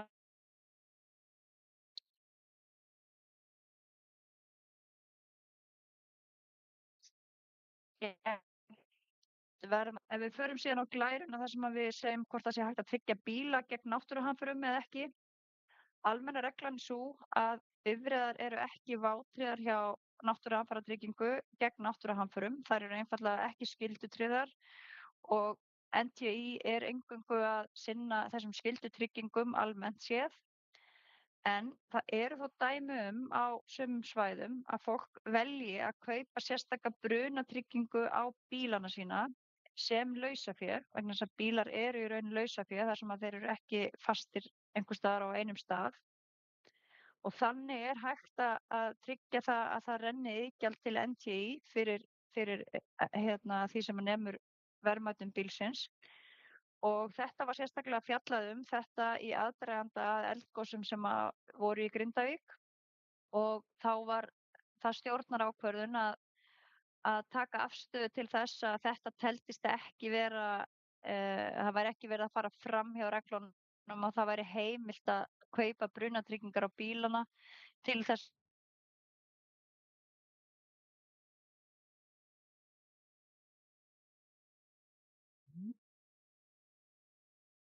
tryggingu hjá okkur.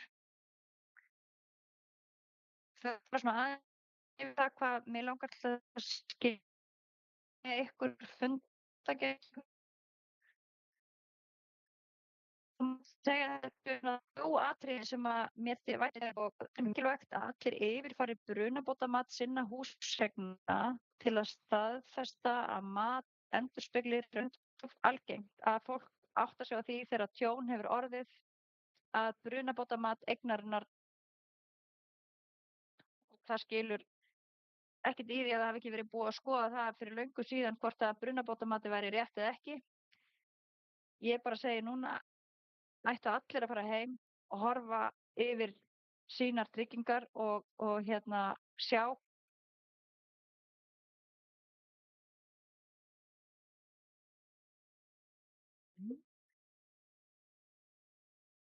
hús. Þá er ástæða til þess að óska eftir endurmati með því að fara inn á island.is/brunabótamat og þá getið þið óska eftir endurmati og ef að ástæða er til þá fer Húsnæðis- og mannvirkjastofnun, hún fær þetta verkefni og þá er farið ýmist á staðinn eða stuðst við myndir til þess að endurskoða matið. Og þeir eru tiltölulega fljótir að bregðast við, þannig að ég skora á okkur að skoða þetta vegna þess að ef að raunvirði brunabótamatsins er fráleitt þegar tjóni verður og er kannski bara 2/3 af verðmæti hússins, að þá er það bara þannig að ef að húsið fer undir hraun að þá fæst bara greitt andvirði brunabótamatsins mínus 2%. Það er líka algengt að vátryggingafjárhæðir lausafjár endurspegla ekki raunverulegt virði þegar á reynir og ég myndi mæla með því að þið skoðið reiknivélarnar sem að vátryggingafélögin hafa inn á sínum síðum. Þess að þær hjálpa manni að muna eftir öllum verðmætunum sem að maður man ekki að séu til á heimilunum þegar maður situr sjálfur og er að reyna að áætla hversu verðmæt innbúin eru. Og það bara legg áherslu aftur á það að lausafé er ekki vátryggt hjá okkur nema það sé brunatryggt hjá almennu vátryggingafélögunum. Síðan er það þriðji punkturinn sem að segir að ef að vátryggingaverðmætið endurspeglar ekki raunvirði getur það haft veruleg áhrif til lækkunar á tjónabótum vegna ákvæða undirtryggingu og tryggingar virka þannig að ef að innbúið ykkar er 20 milljón króna virði en þið veljið að spara í brunatryggingunni og kaupa bara tryggingar fyrir 10 milljónir og við myndum segja að allt innbúið ykkar færi en það væri augljóst að það hefði verið mjög rangt metið og það væri hægt að sýna fram á að það hefði verið 20 milljón króna virði, þá ættu við að skerða tryggingabæturnar 50% frá þeirri fjárhæð sem að þið höfðu þar að þið myndu fá 5 milljónir fyrir það en ekki 10 vegna þess að þið getið ekki bara tryggt þann hluta af innbúinu sem að síðan skemmist. Þannig að vátryggingar fjárhæðir er eiginlega þema dagsins hjá mér og þess að núna er lag fyrir ykkur öll að bæði fyrir ykkur sjálf og eins að hnippa í þá íbúa sem að ekki eru á fundinum til þess að yfirfara þetta og hafa vel í huga hversu mikilvægt er að þetta sé allt saman í góðu standi ef að atburður hefst vegna þess að eftir að tjónsatburður hefur hafist þá er ekki hægt að hafa nein áhrif á vátryggingafjárhæðir, jafnvel þótt að ekkert tjón hafi orðið. Þannig að atburður hefur ekki orðið og er ekki hafinn á ykkar svæði og alls óvíst það hvort hann muni hefjast en þetta er ykkar tækifæri. Takk fyrir mig.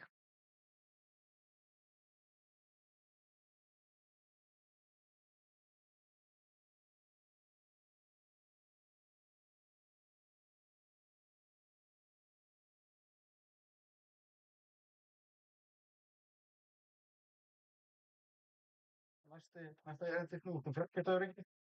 Því miður það hafði dálítil áhrif á kynninguna hér áðan að það kom fyrir pínu brestur á fjarskiptaöryggi, en ég vona að megin skilaboðin hafi eigi að síður komast til skila.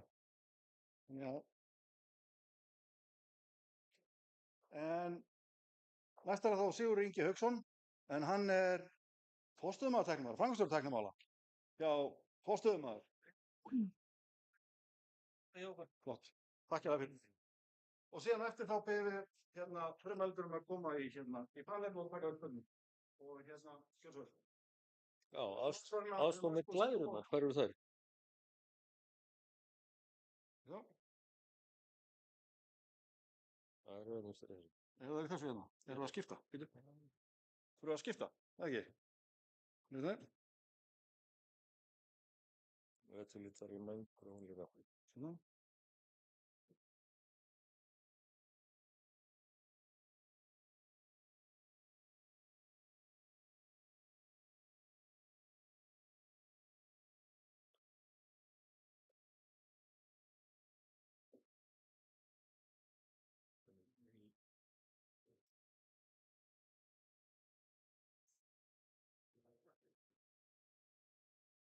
Og þá fyrir svo því.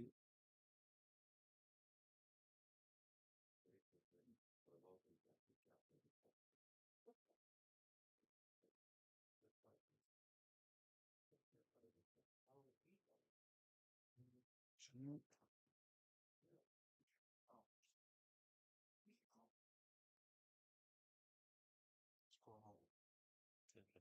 Mynd sem er myndið. Svona.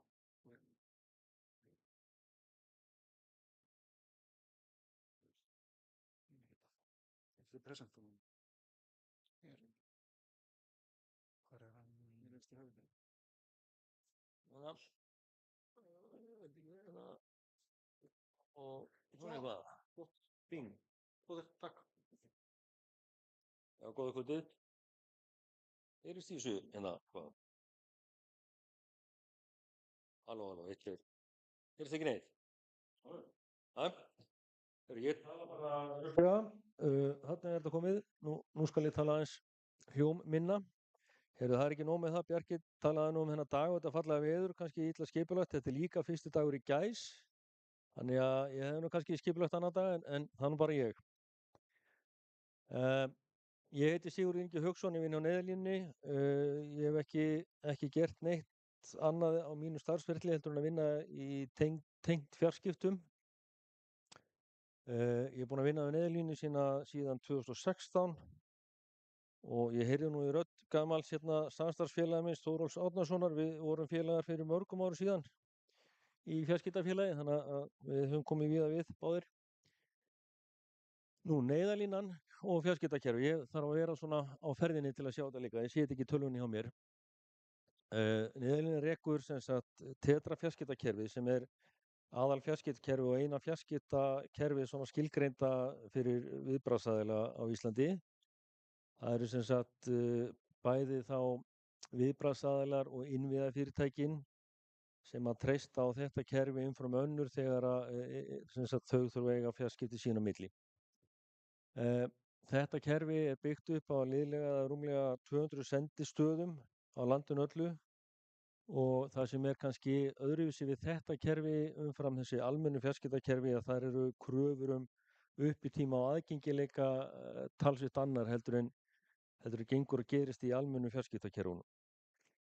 Þannig að svona í eðlinu er þetta rekið með dálítið öðrum hætti.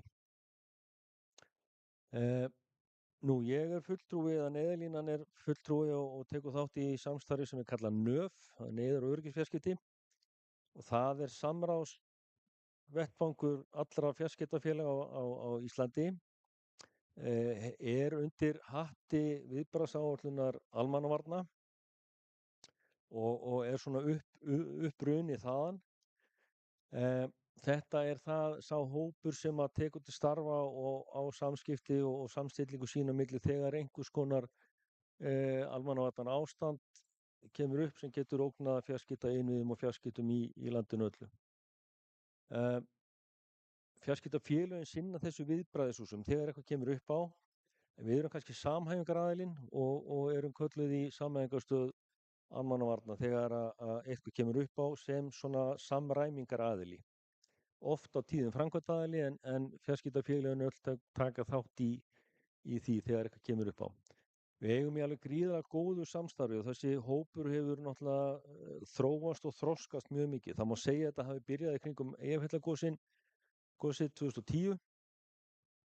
Síðan erum við á Íslandi alltaf að fá okkur alls konar verkefni og undanfarin 5 ár hefur náttúrulega verið eitt risastórt verkefni og þessi hópur hefur bara þróast og þroskast mjög mikið og við eigum mjög gott samstarf og ég vil eiginlega koma því líka áleiðis hérna að mínu viti hafa almennu fjarskiptafélögin staðið sig gríðarlega vel í að sinna svona sínu viðbragði og passa upp á sína hluti líka.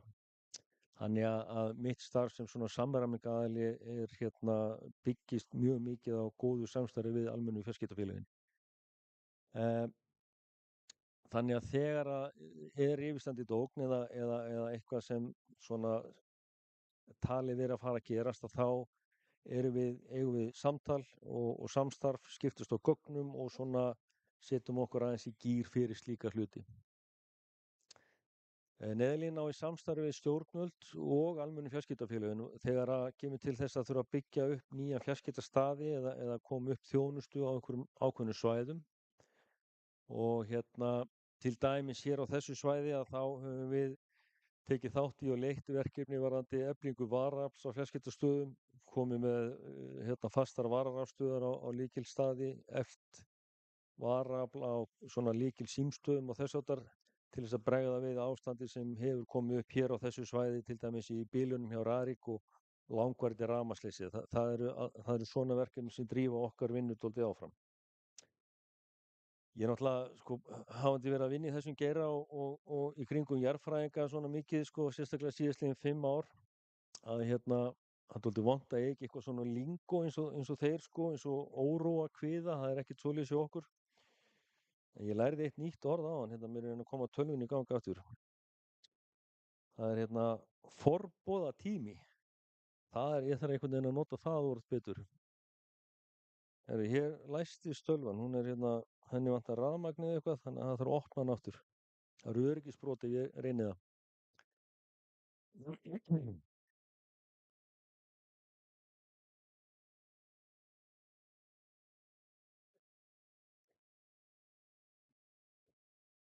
Já, þetta samstarf okkar undir NÖF-hópnum, þá er það þannig eins og til dæmis fyrir svona fund og bara í ljósi þess sem hér hefur verið að gerast að þá erum við samtali við fjarskiptakerfin og það er ekki bara farsími og svoleiðis, þetta er náttúrulega byrjar bara í þessum grunninnviðum sem eru sem allt byggir á, sem eru í dag þessi ljósleiðarakerfi og kannski sest á þessu myndum að okkur upplýsingaöflun og miðlun upplýsinga í gegnum þennan kanal er góður, þannig að fyrir fundin þá óskaði eftir upplýsingu frá félögum á markaði sem eru kannski ekki almennt að veita slíkt en gera það í ljósi svona. Þessi glæri kannski til þess að sýna bara þessa grunninnviði og hvað gerist þegar að einhver hætta kemur upp og hvernig kerfin eru byggð upp. Þá er það þannig hér á Mýrónum og Snæfellsnes að það eru komnar svona hringtengingar öll þessi svæði. Þannig eins og við sáum á myndunum hjá Ástu og Páli áðan þá er raunverulega við metum þannig, það er ekki stór hætta á svona áföllum í þessum grunninnviðakerfum hér, en þau eru þó þannig byggð upp að það eru hringtengingar, þannig að þó svo komi upp tímabundið vandamál einhvers staðar fyrir sundur hér eða eitthvað, þá eru hringtengingar og varnir taka við. Þetta það hefur farið mikill tími og orka í að skoða þessu hluti og það er þá aðalega svona ljósleiðarakerfi og þess aftar til endanotenda sem að munu bresta en svona stoppkerfin eiga að vera þannig uppbyggð og varin að við teljum ekki mikla líkur á að það verði svona stór áföll í þessu. Það sem getur hins vegar ógnað þessu er ef það fylgir þessu langvarandi rafmagnsútföll og þá hins vegar erum við ágætlega búin orðin að bregðast við því þegar að slík mál komu upp. Nú, Farsími og Tetra og það sem ég á kannski vona á eftir, ég ætla að reyna svona hraða dálítið talunni hér að því ég er nú kannski vona því í spurningum á eftir að það verði kannski mest talað um þessa hluti. Það er bara þannig að þó svo að ég muni nú og við segjum aldrei og við tölum aldrei þannig að farsímakerfin séu öryggiskerfi, þá er farsímatækið hins vegar öryggistæki einstaklingsins. Þannig að fólki finnst eðlilega óþægilegt að vera á svæðum þar sem að farsímasambandi er ótryggt til almennings. Við erum líka að horfa á Tetra-svæðið og Tetra-fjarskiptin og höfum vissulega fengið ábeitingar það eins og sjáum á hér á þessari mynd sem er sem sagt frá ykkur séð vinstra megin. Þá er þetta svona það sem við reiknum út að séu sambandslaus Tetra-svæði á þessu. Þetta er kortið dálítið ljóst, þannig að þetta sést kannski ekki mjög vel. Þið sem eru hérna, þið þekkið þetta hins vegar og vitið svo sem alveg hver þetta svæði. Hérna er Hítardalurinn, hérna svæði inn við Langavatn og hérna og semst inn í fjöllunum þarna. Þetta eru náttúrulega fjöll og þröngir dalir og á svoleiðis svæðum þá eru alltaf svona skuggasvæði. Kerfin eru þannig. Þetta eru kerfi sem vinna á frekar háum tíðnum, þannig að það þarf svona næstu því sjónlínu og þannig að það er mjög erfitt að tryggja góð fjarskipti inn á svona svæðum. Þetta kort hérna er fengið frá Fjarskiptastofu á að lýsa hérna útreiknuðu þjónustusvæði farsímakerfanna. Þetta er kemur alveg ferlega illa út hérna. Þetta er dálítið bjarsýnt kort á vefnum hjá þeim. Það sýnir sig hérna til dæmis að vera svona nothæft samband hérna lengst inn í Hítardalinn sem við vitum þó alveg að er ekki og höfum verið að skoða alveg sérstaklega. Nú, fjarskiptafélögin hafa sýnt bara strax í kjölfar þess að fóru að berast fréttir af hérna jarðskjálftum og þá er strax byrjað að horfa á þetta svæði kannski sterkar og meira heldur en gert hefur verið undanfarin ár. Auðvitað höfum við alveg vitað það að það sé slæmt samband eins og upp í Hítardal og jafnvel á bæjum sem búið er á. Og hérna sumarhúsum og alls konar. Mýrarnar eru þetta er dálítið flókið svæði af því að það eru svona mikil fell og svona dældir inn á milli. Þannig að það er erfitt að ná til alls svæðisins. En það er búið að vera að vinna mjög mikið í endurskoðun núna og reyna að átta sig á því hvað væri hægt að gera til þess að efla og tryggja betri farsímaþjónustu. Við hugsum þetta rosalega mikið út frá bara þessum almennu farsímakerfum. Þannig að þegar við erum að horfa á frekari uppbyggingu eða eitthvað svoleiðis þá erum við eiginlega alltaf með bara almennu farsímakerfin í huga til þess að reyna að koma þessum almennu fjarskiptum sem víðast. Hérna nú bara svona dæmi staði sem skoðaðir hafa verið undanfarið og þarna segi ég aftur að félögin sjálf hafa bara sinnt þessu mjög vel og eyða mikil orku í að reyna svona átt að sjá hvað hægt var að gera. Það var farið í það í vor að setja upp svona einhvers konar bráðabirgðalausn við fjarskiptastað sem heitir Fíflholt. Það var náttúrulega alltaf bara að hugsa sem bráðabirgðalausn meðan að við værum að reyna að finna betri varanlegri lausn innar og upp í dalnum sem myndi ná víðar. Þannig að sko niðurstaðan er sú að þetta var bara mjög gott framlag og mjög gott að þetta var gert strax, en það var alltaf vitað að þetta myndi ekki klára nein stórkostleg mál. Þannig að þetta styrkir sambandið aðeins inn Hítardalinn en gerir lítið meiri en það. Það þarf að fara í mun umfangsmeiri aðgerðir og kostnaðarsamari og flóknari til þess að laga þetta svæði enn betur.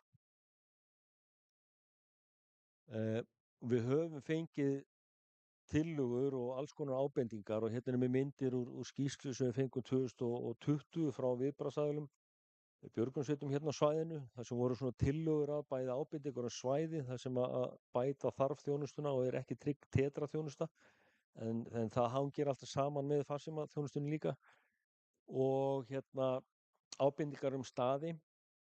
Þessi verkefni eru bara mjög kostnaðarsöm. Þannig að það er ekki þannig að það sé ekki vilji til að fara í verkefnin, en það hins vegar þarf að fá til þess þá fjármagn og þetta krefst mikillar aðkomu sveitarfélaga, ríkisins og annarra aðila í samstarfi. Þarna koma líka skipulagsmálin vegna þess að það að fá leyfi upp á einhverjum fjallstoppi eða hól eða eitthvað, það orðið bara mjög tímafrekt og snúið mál og kostnaðarsamt. Þannig að við erum svona aðeins að kljást við skipulagsmálin í þessum málum líka. En hins vegar það auðvitað þannig að meðan að verkefni fer ekki að stað, það ekki ákveðin einhver staður eða eitthvað svoleiðis, að þá náttúrulega gerist ekki neitt og við getum ekki byrjað að telja neitt tíma fyrir að raunverulega ákvörðun liggur fyrir. Þetta þarfnast umræðu fjármögnun og hvaðan peningurinn á að koma. Við sjáum það alveg öll í okkar samfélagi, við getum raunverulega gert hvað sem við viljum, við verðum bara að vilja það og forgangsraða þá í þá áttina. Þannig að þetta snýst nú kannski aðallega það. Nú niðurstaðan, ég ákvað að hlaupa bara mjög hratt yfir þetta. Til þess að bæta fjarskiptaþjónustu á Mýrunum inn til fjalla, þá þarf að fara í svona flóknar og kostnaðarsamar aðgerðir, og við höfum ábendingar ákveðna staði, ákveðin svæði, en það raunverulega engin svona effektív vinna farin að stað við þetta. Fjarskiptageirinn, hann sýnir það að hann bregst hratt við, þannig að það mikil ábyrgð inn í þessu rekstri, þannig að þegar að uppkoma áföll þá brugðist við því og til að halda kerfunum sem þegar í gangi, en þegar að þarf að bæta kannski svona forvirt svæði, þá krefst það allt annað mál út af fjármögnun og þess háttar. Þannig að viðbragðið gott, en það hins vegar tekur ofboðslega langa tíma að fara af stað inn í svona verkefni. Ríki, sveitarfélög og opinberir aðilar þurfa að koma að svona verkefnum og raunverulega þarf þetta að vera mjög þétt samstarf þar á milli. Það talar bæði við fjármögnunina og aðstöðusköpunina. Ég held ég að náð upp meðaltímanum dálítið vel núna og það var svona markvisst gert að ég býst við því að meiri tími fari bara þá í spurningar og þess háttar. Það ekki, Stefán? Þá þakka ég fyrir mig.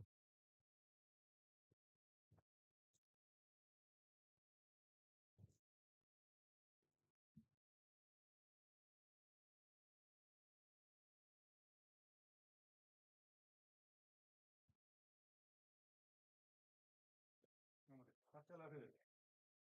Þá langar mig að bjóða frummælendum að koma og setja sig í panel og Runólfur Þór Þórhallsson sem sviðsstjóri almannavarnadeildar hjá ríkislögreglustjóra, hann ætlar að slást í hópinn með frummælendum og hér er míkrafónn sem mun láta ganga. Ég vil biðja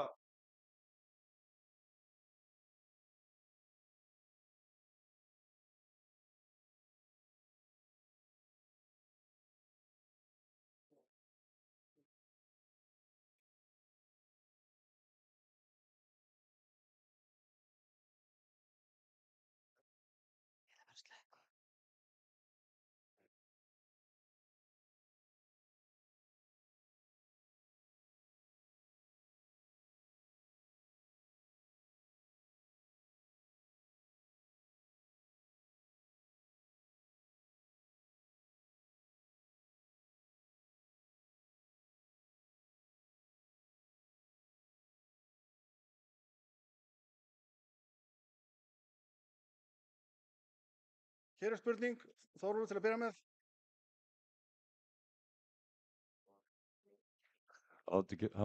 Góðan daginn, Þórólfur Árnason heiti ég og ég þakka kærlega fyrir áhugaverð erindi og miklar upplýsingar. Ég semst á jörðina Svarfhól sem liggur að Grjótárvatni og hálfur Grjótárdalur þar af leiðandi. Og ég fór nú inn að vatni í gær, það vel ökufært þarna á breyttum bíl og það alveg rétt sem Sigurður segir, símasamband nánast ekki inn Grjótárdalinn og þarna veiðisvæði, það laxveiði í Grjótá og það veiðimenn þarna. Nú ég keyrði líka inn Hítardal og hitti Finnboga fyrir innan Hítardalsbæinn og það er stopult samband bara að Hítardalsbænum en ekki þar fyrir innan og það er náttúrulega fullt af veiðimönnum upp í Hítarvatn, alltaf stöðugt.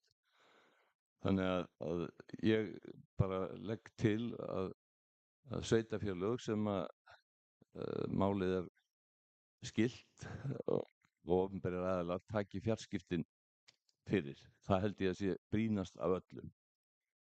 Nú, eins og Páll segir, þá eru þarna 4-5 bæir og sumarbústaðir sem gætu verið í hættu og aftur, Ásta, viðbragðstíðni, hvað orðið var nú þarna áðan, að það er ekki nóg að vita að komi gos eins og við Eyjum ef ekki er látið vita af því og í símasambandsleysi þá spyr ég líka varðandi almannavarnir eru til dæmis með skráða íbúa í sumarhúsum íbúa á þessum heimilum sem eru þarna þannig að það sé hægt að gera viðvart með farsíma því að vissulega eins og Sigurður segir farsími er öryggistæki hvers einstaklings þannig að aftur ég þakka fyrir góðar upplýsingar það að þetta er ekki eins mikil bráðahætta og maður gæti ímynda sér en þarna er ég í kílómeters fjarlægð frá Rauðhólsum og veiðimenn eru þarna kannski 500 metrar fjarlægð frá Rauðhólsum og Grundarvatni. Þannig að ég beini svolítið spurningar til ykkar allra viðbragðið. Hvað er hægt að gera til þess að bæta þá að tryggja það í eldgosahættu? Takk fyrir. Eru fleiri, ég kannski bara leyfa þessar að renna á línuna svo er aðrir sem að hugsa sig.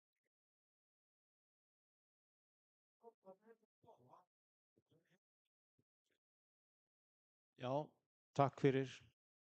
Komið í sælblessuð, Runólfur Þórhallsson heiti ég. Er yfirlögregluþjónn hjá almannavarnasviði ríkislögreglustjóra. Takk fyrir þessar góðu spurningar, Þórólfur. Við höfum mjög góða reynslu frá Grindavík. Við höfum beittar SMS-sendingum til þess að upplýsa fólk þar við rýmingar. Þá hafa björgunarsveitarfólk, slökkviliðsmenn, lögreglumenn farið hús úr húsi til þess að ræða við fólk og vinna með því varðandi rýmingarnar. Þannig að þetta er allt saman verður á herðum lögreglustjórans hér á Vesturlandi að undirbúa og skipuleggja og framkvæma og vinna það með viðbragðsaðilum á svæðinu. Það er rétt að í þessari verstu sviðismynd sem að Veðurstofan og Páll eru að teikna upp fyrir okkur að þá gæti orðið álag. Við sjáum það þegar hafa orðið svona gos það sem að er í langan tíma hafa dregið þessi mikið af fólki þannig að það er ekki útilokað að það komi mikið af ferðafólki eða forvitnu fólki þarna upp á svæðið og þá skipta fjarskiptin miklu máli þannig að ég tek þessum ábendingum bara mjög vel til okkar og við munum gera okkar að halda þessu á lofti. Já, takk Þórólfur. Ég bara fylgi eftir því sem ég sagði áðan og bendi á það er ekkert virkt samtal í gangi núna varðandi frekari uppbyggingu eða uppbyggingu á fjarskiptainnviðum þarna á svæðinu. Það svæði hefur þó verið skoðað og ég hef með til dæmis gögn frá fjarskiptafélaginu Nóa sem þeir hafa bent á allmarga staði. Ég vann svona vinnu með Mílu í vor líka. Þannig að félögin og sérfræðingarnir hafa skoðað þetta og það er svona sem sagt að við mótast kannski hvað hægt er að gera en það þarf að setja á fót eða koma á fót einhverju svona virku samtali ef eitthvað á að gera yfir höfuð. Þannig að þær ábendingar og pressan ætti kannski að koma einmitt úr samfélaginu og þá er samfélaginu gegnum sveitarstjórn eitthvað svoleiðis. En við erum bara klárlega búin til að taka þátt í hvernig sem er. Já, það sem að kannski snýr einna helst að Veðurstofunni er þetta með vöktunina. Þannig að við náttúrulega eins og við fórum í gegnum hérna áðan, náttúrulega búumst við því að sjá það að þetta myndi, jarðskjálftavirkni myndi grynnka, þetta kæmu skýr merki þetta áður. Þannig það kann vonandi gæfi svona smá tíma til þess að það væri hægt að bregðast við þessu. Þannig að, en já, það er kannski aðalega það sem snýr á okkur, ég veit ekki, hvort að Páll vilji líka. Ég hef bara fulla samúð með fjarskiptamönnum hér því að ég verð nú að segja það eins og vera að símasambandið inn í mínu húsi í Skerjafirði er þannig að ég þarf að hlaupa út á stétt, út á götu til þess að tala í síman minn. Þannig að það má segja það sé svona kannski fyrsti hlekkurinn í viðbragðskeðjunni að það mætti alveg styrkja hann svolítið. En ég legg enn áherslu á það að þetta er staðbundin hætta og það þarf bara að fylgjast vel með hvað er á seyði hverju sinni á svæðinu og þar með náttúrulega að fylgjast með hvar er verið að veiða og hvar fólk er á svæðinu. Þannig að þetta er kannski fyrst og fremst ákall til íbúa á svæðinu að allir séu meðvitaðir það að hluti geta gerst hratt. Takk. Hér er spurning og svo önnur hér aftur. Byrjum hér fremst í hjálm og biðja fólk að kynna sig. Já, góða kvöldið. Lind heiti ég. Ég á sumarbústað í landi Jarðlangsstaða, hérna við Langá á Mýrum. Og ég sá þarna grafið þarna, það sem að þú sagðir frá, skal sé mjög svona litlum, svona titrandi, já, hvað svoleiðis. Og það gerðist hjá mér rétt fyrir jólin, að það hafi ekki verið svona 15. eða 16. desember, rétt fyrir miðnætti. Að ég var rétt komin upp í rúm og þá kom svakalegur hávaði frá þakinu og þetta hljómaði svona eins og þegar bíllinn manns er að fara á rifflurnar sem að búið er að fræsa niður í göturnar og mér fannst þetta vera alveg heila eilífð en þetta voru kannski svona 20 sekúndur eitthvað svoleiðis og síðan hætti það og skildi náttúrulega eftir sig alveg risastórt spurningamerki. Þú veist, þetta var ekki sem sagt snjór að falla niður. Það hafði verið að gera það allan daginn sko. Þannig að það var tómt allt saman. En þetta er mér finnst þetta svolítið skrítið því að ég er töluvert langt frá. Getur hugsanlega svona komið kannski kvika upp þarna einhvers staðar undir á þessu svæði? Já, í gamla daga hefði þetta nú verið skýrt bara einfaldlega með draugagangi sko og menn hefðu látið það duga en ég hef nú lent í því áður að skýra draugagang út með svona einhverjum leiðindaskýringum til eðlisfræði. Mér finnst þetta mjög áhugaverð lýsing sem þú gefur að þessu og ef þú gætir tímasett það betur og sendt mér skeyti með betri upplýsingum, staðsetningu og þá væri það mjög áhugavert. Það er frekar óvenjulegt að þessi svona eldvirkni órói finnist nema bara það er oft í byrjun gosa sem að fólk upplifir þetta og þá eiginlega ekki nema á gosstöðvunum sjálfum mjög nálægt. Ég hef sjálfur fundið eldvirkni óróa í Heimaey og í Mývatnssveit og víðar en það hefur yfirleitt verið mjög nálægt upptökum. Eftir lýsingu þinni þá sýnist mér að þetta sé full langt í burtu til þess að geta verið beint þengt en það er ekki draugagangur að passa. Nei. Hreinu. Já, það er eins og ég segi, ég er nú hallast nú yfirleitt af því að reyna að skýra draugagang með öðrum og öðrum leiðum en þetta er mjög áhugavert. Ég vildi ekki biðja að senda mér bara lýsing á þessu betri. í pósti. Já, Bara, ég efast að ég fái svona staðgóðar svona upplýsingar hvað þetta var já, vegna þess að þetta er frekar óvinnilegt ábyggla þessu svæði.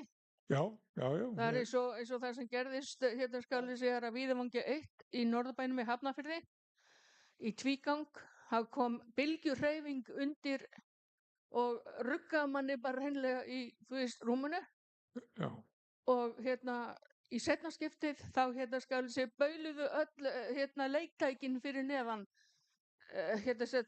svefnherbergis gluggan hjá mér. já, Það eina sem ég fekk upp úr þessu, já, þetta var bara bylgjuhreyfingar, það var ekkert verið að pæla í því neitt. Það eru fleiri spurningar sem það eru spurningar alltaf í salnum.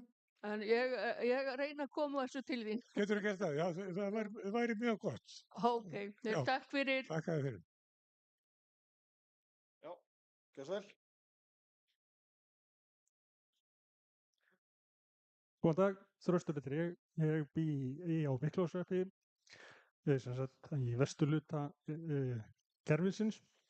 Það sem ég að velta fyrir mér, sko, þetta virðist vera staðbundin atburður, en getur þessi flakkað á kerfinu og kannski þá annað, hvað var það almannavarnir upp á upplýsingagjöf og hvað við erum hér í þessum atburði, en að það er mjög mikilvægt að upplýsa þá aðra sem er á jöðrunum þá þennan staðbundna atburð og hvaða áhrif það hugsanlega geti haft í hina endana. Ekki annað.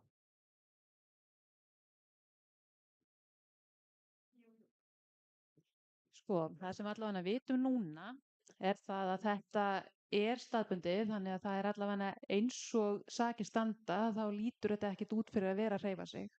Og það kannski hjálpar aftur þarna með það að þetta er ekki á flekaskilum. Þannig að það svona gerir það að verkum. Þannig að þú ert kannski að hugsa daldið kannski eins og hefur verið að gerast þarna fyrir norðan Grindavík. Það sem að kannski hefur farið og hlaupi lengri vegalengdir. Þú getur nú ekki sagt að það sé nú frekar ólíklegt í rauninni miðað við það. Heldur ekki sammála mér? Já, akkurat, með það sko. En ég held að við eigum bara svona að horfa á það sem að jarðskjálftavirknin er núna, að þar er þetta, sem sagt, það svæði sem við þurfum að hugsa og þetta er allavega búið að vera mjög stöðugt öll þessi 4 ár. Já, betur við hver áttur hinn spurningin?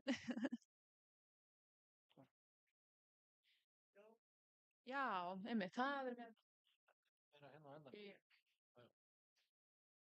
Já, ég vil kannski bara ítreka það sem hefur komið hérna fram og kom fram hérna í upphafið fundar, að þetta er upphafið á þessu samtali, þessi tímapunktur valinn af kostgæfni að stíga inn með þetta fyrsta skref, að hefja samtali við íbúana. Almannavarnanefndin tekur þetta fyrsta skref. Við erum búin á almannavarnasviðinu að styðja við upplýsingagjöf, við erum hérna með góða reynslu í því. Við treystum okkar besta vísindafólki, fjöldi mann sem að er að vakta þetta og miðla til okkur upplýsingum, hefur samband við bakvakt almannavarnasviðsins og við ræsum kerfið þegar eitthvað gerist og við munum að sjálfsögðu leggja mikla áherslu á það að miðla sem bestum mögulegu upplýsingu hverju sinni. Og þá, Finnbogi? Já, komið sæl. Ég heiti Finnbogi upp í títtnefndum Hítardal við sambandsleysi síma. En það kom fram hérna áðan líklega hjá Ástu að jarðskjálftamælirinn í Hítardal hefur dottið út tímabundið. Mér langar til að vita er vitað af hverju. Mér dettur í huga að það hafi verið út af því að það er tæft GSM-samband þarna og það hafi dottið út. Ég verð nú bara að segja það eins og er. Ég veit ekki af hverju hann datt út. Stundum kemur líka bara fyrir þeir bili og eitthvað svo leiðist. Þannig að ég bara hreinlega veit það ekki. En það liggur fyrir að þetta símasamband sem mælirinn tekur, það er mjög tæft. Kemur hérna rétt fyrir vestan Borgarnes. Þannig að það er kannski nota tækifærið og benda á títtnefnda hlöðu í Fíflholtum sem mögulegt mastur gæti verið á. Það er ekki allir sammála því að hún sé of langt frá innstu mörkum Hítardals en eitthvað hefur að vera skoðað og mætti að mínum að gera betur. Takk fyrir.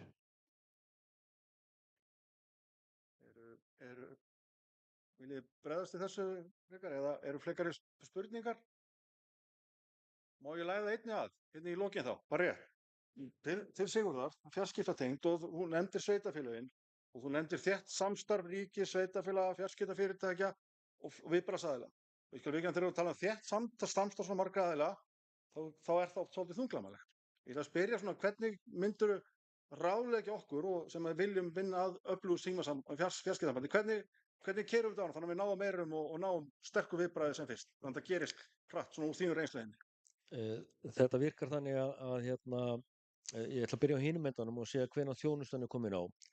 Þjónustan kemur alltaf á, það hefur sýnt sig að almennu félögin eru mjög öflugir því að koma og veita þjónustuna þegar að grunninnviðirnir eru komnir til staðar. Þannig að þeir eru búið að leggja rafmagn og koma ljósleiðar á staðinn og byggja eitthvað lítið hús og mastustubb eða hvað sem er gert á hverju stað, að þá hafa fjarskiptafélögin verið bara mjög öflug og við vinnum þetta bara í miklu samtali við þau og þau koma að veita þjónustuna. Það sem þarf þarna sem sagt er að vinna því að koma þessum grunninnviðum og það þarf fjármagn í það og almenni markaðurinn er ekki tilbúin til að leggja það fé eða tíma sem þarf í uppbyggingu að svoleiðis nema þá að það komi eitthvað meira til ykkur aðstöðu kringu það. Og í dag áður fyrir var til sjóður sem hét fjarskiptasjóður og svona verkefni fóru gegnum hann. Þannig að ég veit hér inni eru úr ráðuneytum og svoleiðis, þannig að þetta er bara þannig verkefni að það er raunhæfast og eðlilegast að svona mál komið frá sveitarstjórn og inn í ráðuneyti innviða væntanlega og samtalið eigi sér stað þar og ég lýsi bara yfir að við hér eftir sem hingað til eru bara tilbúin til að styðja við svona verkefni en þetta samtal þarf að eiga sér stað ekki um pólitíkina og þetta er fjármagnað inn úr ráðuneytunum.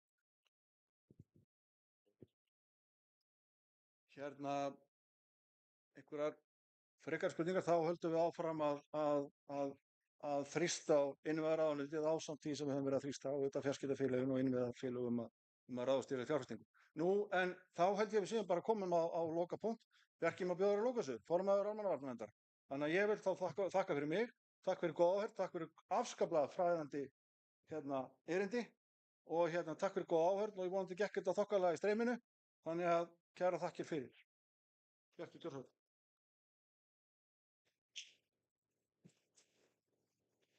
Þakka fyrir Stefán Broddi, skýrleika fundarstjórn og þakka ykkur, kæru frummælendur og Runólfur fyrir þína þátttöku í panel. Þó hafi verið stopult samband eins og við erum kannski allt of vön hér á Vesturlandi þegar hún Hulda hélt sitt erindi að þá held ég að kjarni þess erindis hafi nú skilað sér, skilaboð í rauninni til okkar allra að skoða okkar tryggingamál, hvort sem að þessi vá er yfirvofandi eða eitthvað annað. En þetta hefur verið afskaplega fræðandi og góð mæting hingað í Hjálmaklett. Ég sá að voru sennilega 130 manns á streyminu þegar mest var, þannig að það er á 300 einstaklingar sem tóku þátt í þessum fundi með einum eða öðrum hætti. En eins og ég nefndi hér áðan og Runólfur hnykkti á, þetta er upphæðarsamtali. Við þurfum líka að bretta upp ermar hér á Vesturlandi hvað varðar starfsemi almannavarna og samtal viðbragðsaðila. Og þið sjáið að Runólfur kinkar kolli. Við vitum upp á okkur það. Við erum ekkert í sérstakri æfingu með það að bregðast við náttúruvá hér á Vesturlandi, sem betur fer 7, 9, 13 og allt það. En við þurfum að láta þetta ýta við okkur og aftur, þetta er upphæðarsamtalinu. Núna í kjölfar fundar ætlum við sem að stóðum að þessum fundi í sameiningu að stinga saman nefjum og vonandi fyrir helgina verður send út fréttatilkynning með netfangi sem að þið og þið sem til mín heyrið geti sendt fyrirspurnir á og við munum milligangast að það komist til réttra aðila til að svara. Þannig að aftur við erum að byrja, það er verk að vinna, það er verk að vinna í fjarskiptum. Ég er þreyttur að tala innviðabresti en þeir eru asskoti víða í okkar samfélagi á Vesturlandi í fjarskiptum og við þekkjum það vestur í Dölum að þar eru staðan ekki ósvipuð og hér en ekki hristist jörðin mikið þar. Þannig að aðstæður eru aðrar en engu að síður er þetta almannavarnaverkefni sem við þurfum að þrýsta á. En takk kærlega fyrir góða mætingu, góð erindi, upplýsandi erindi og takk fyrir góða spurningar og góða þáttöku og ég þakka fyrir góðan fund og segi honum hér með slitið. Kærar þakkir.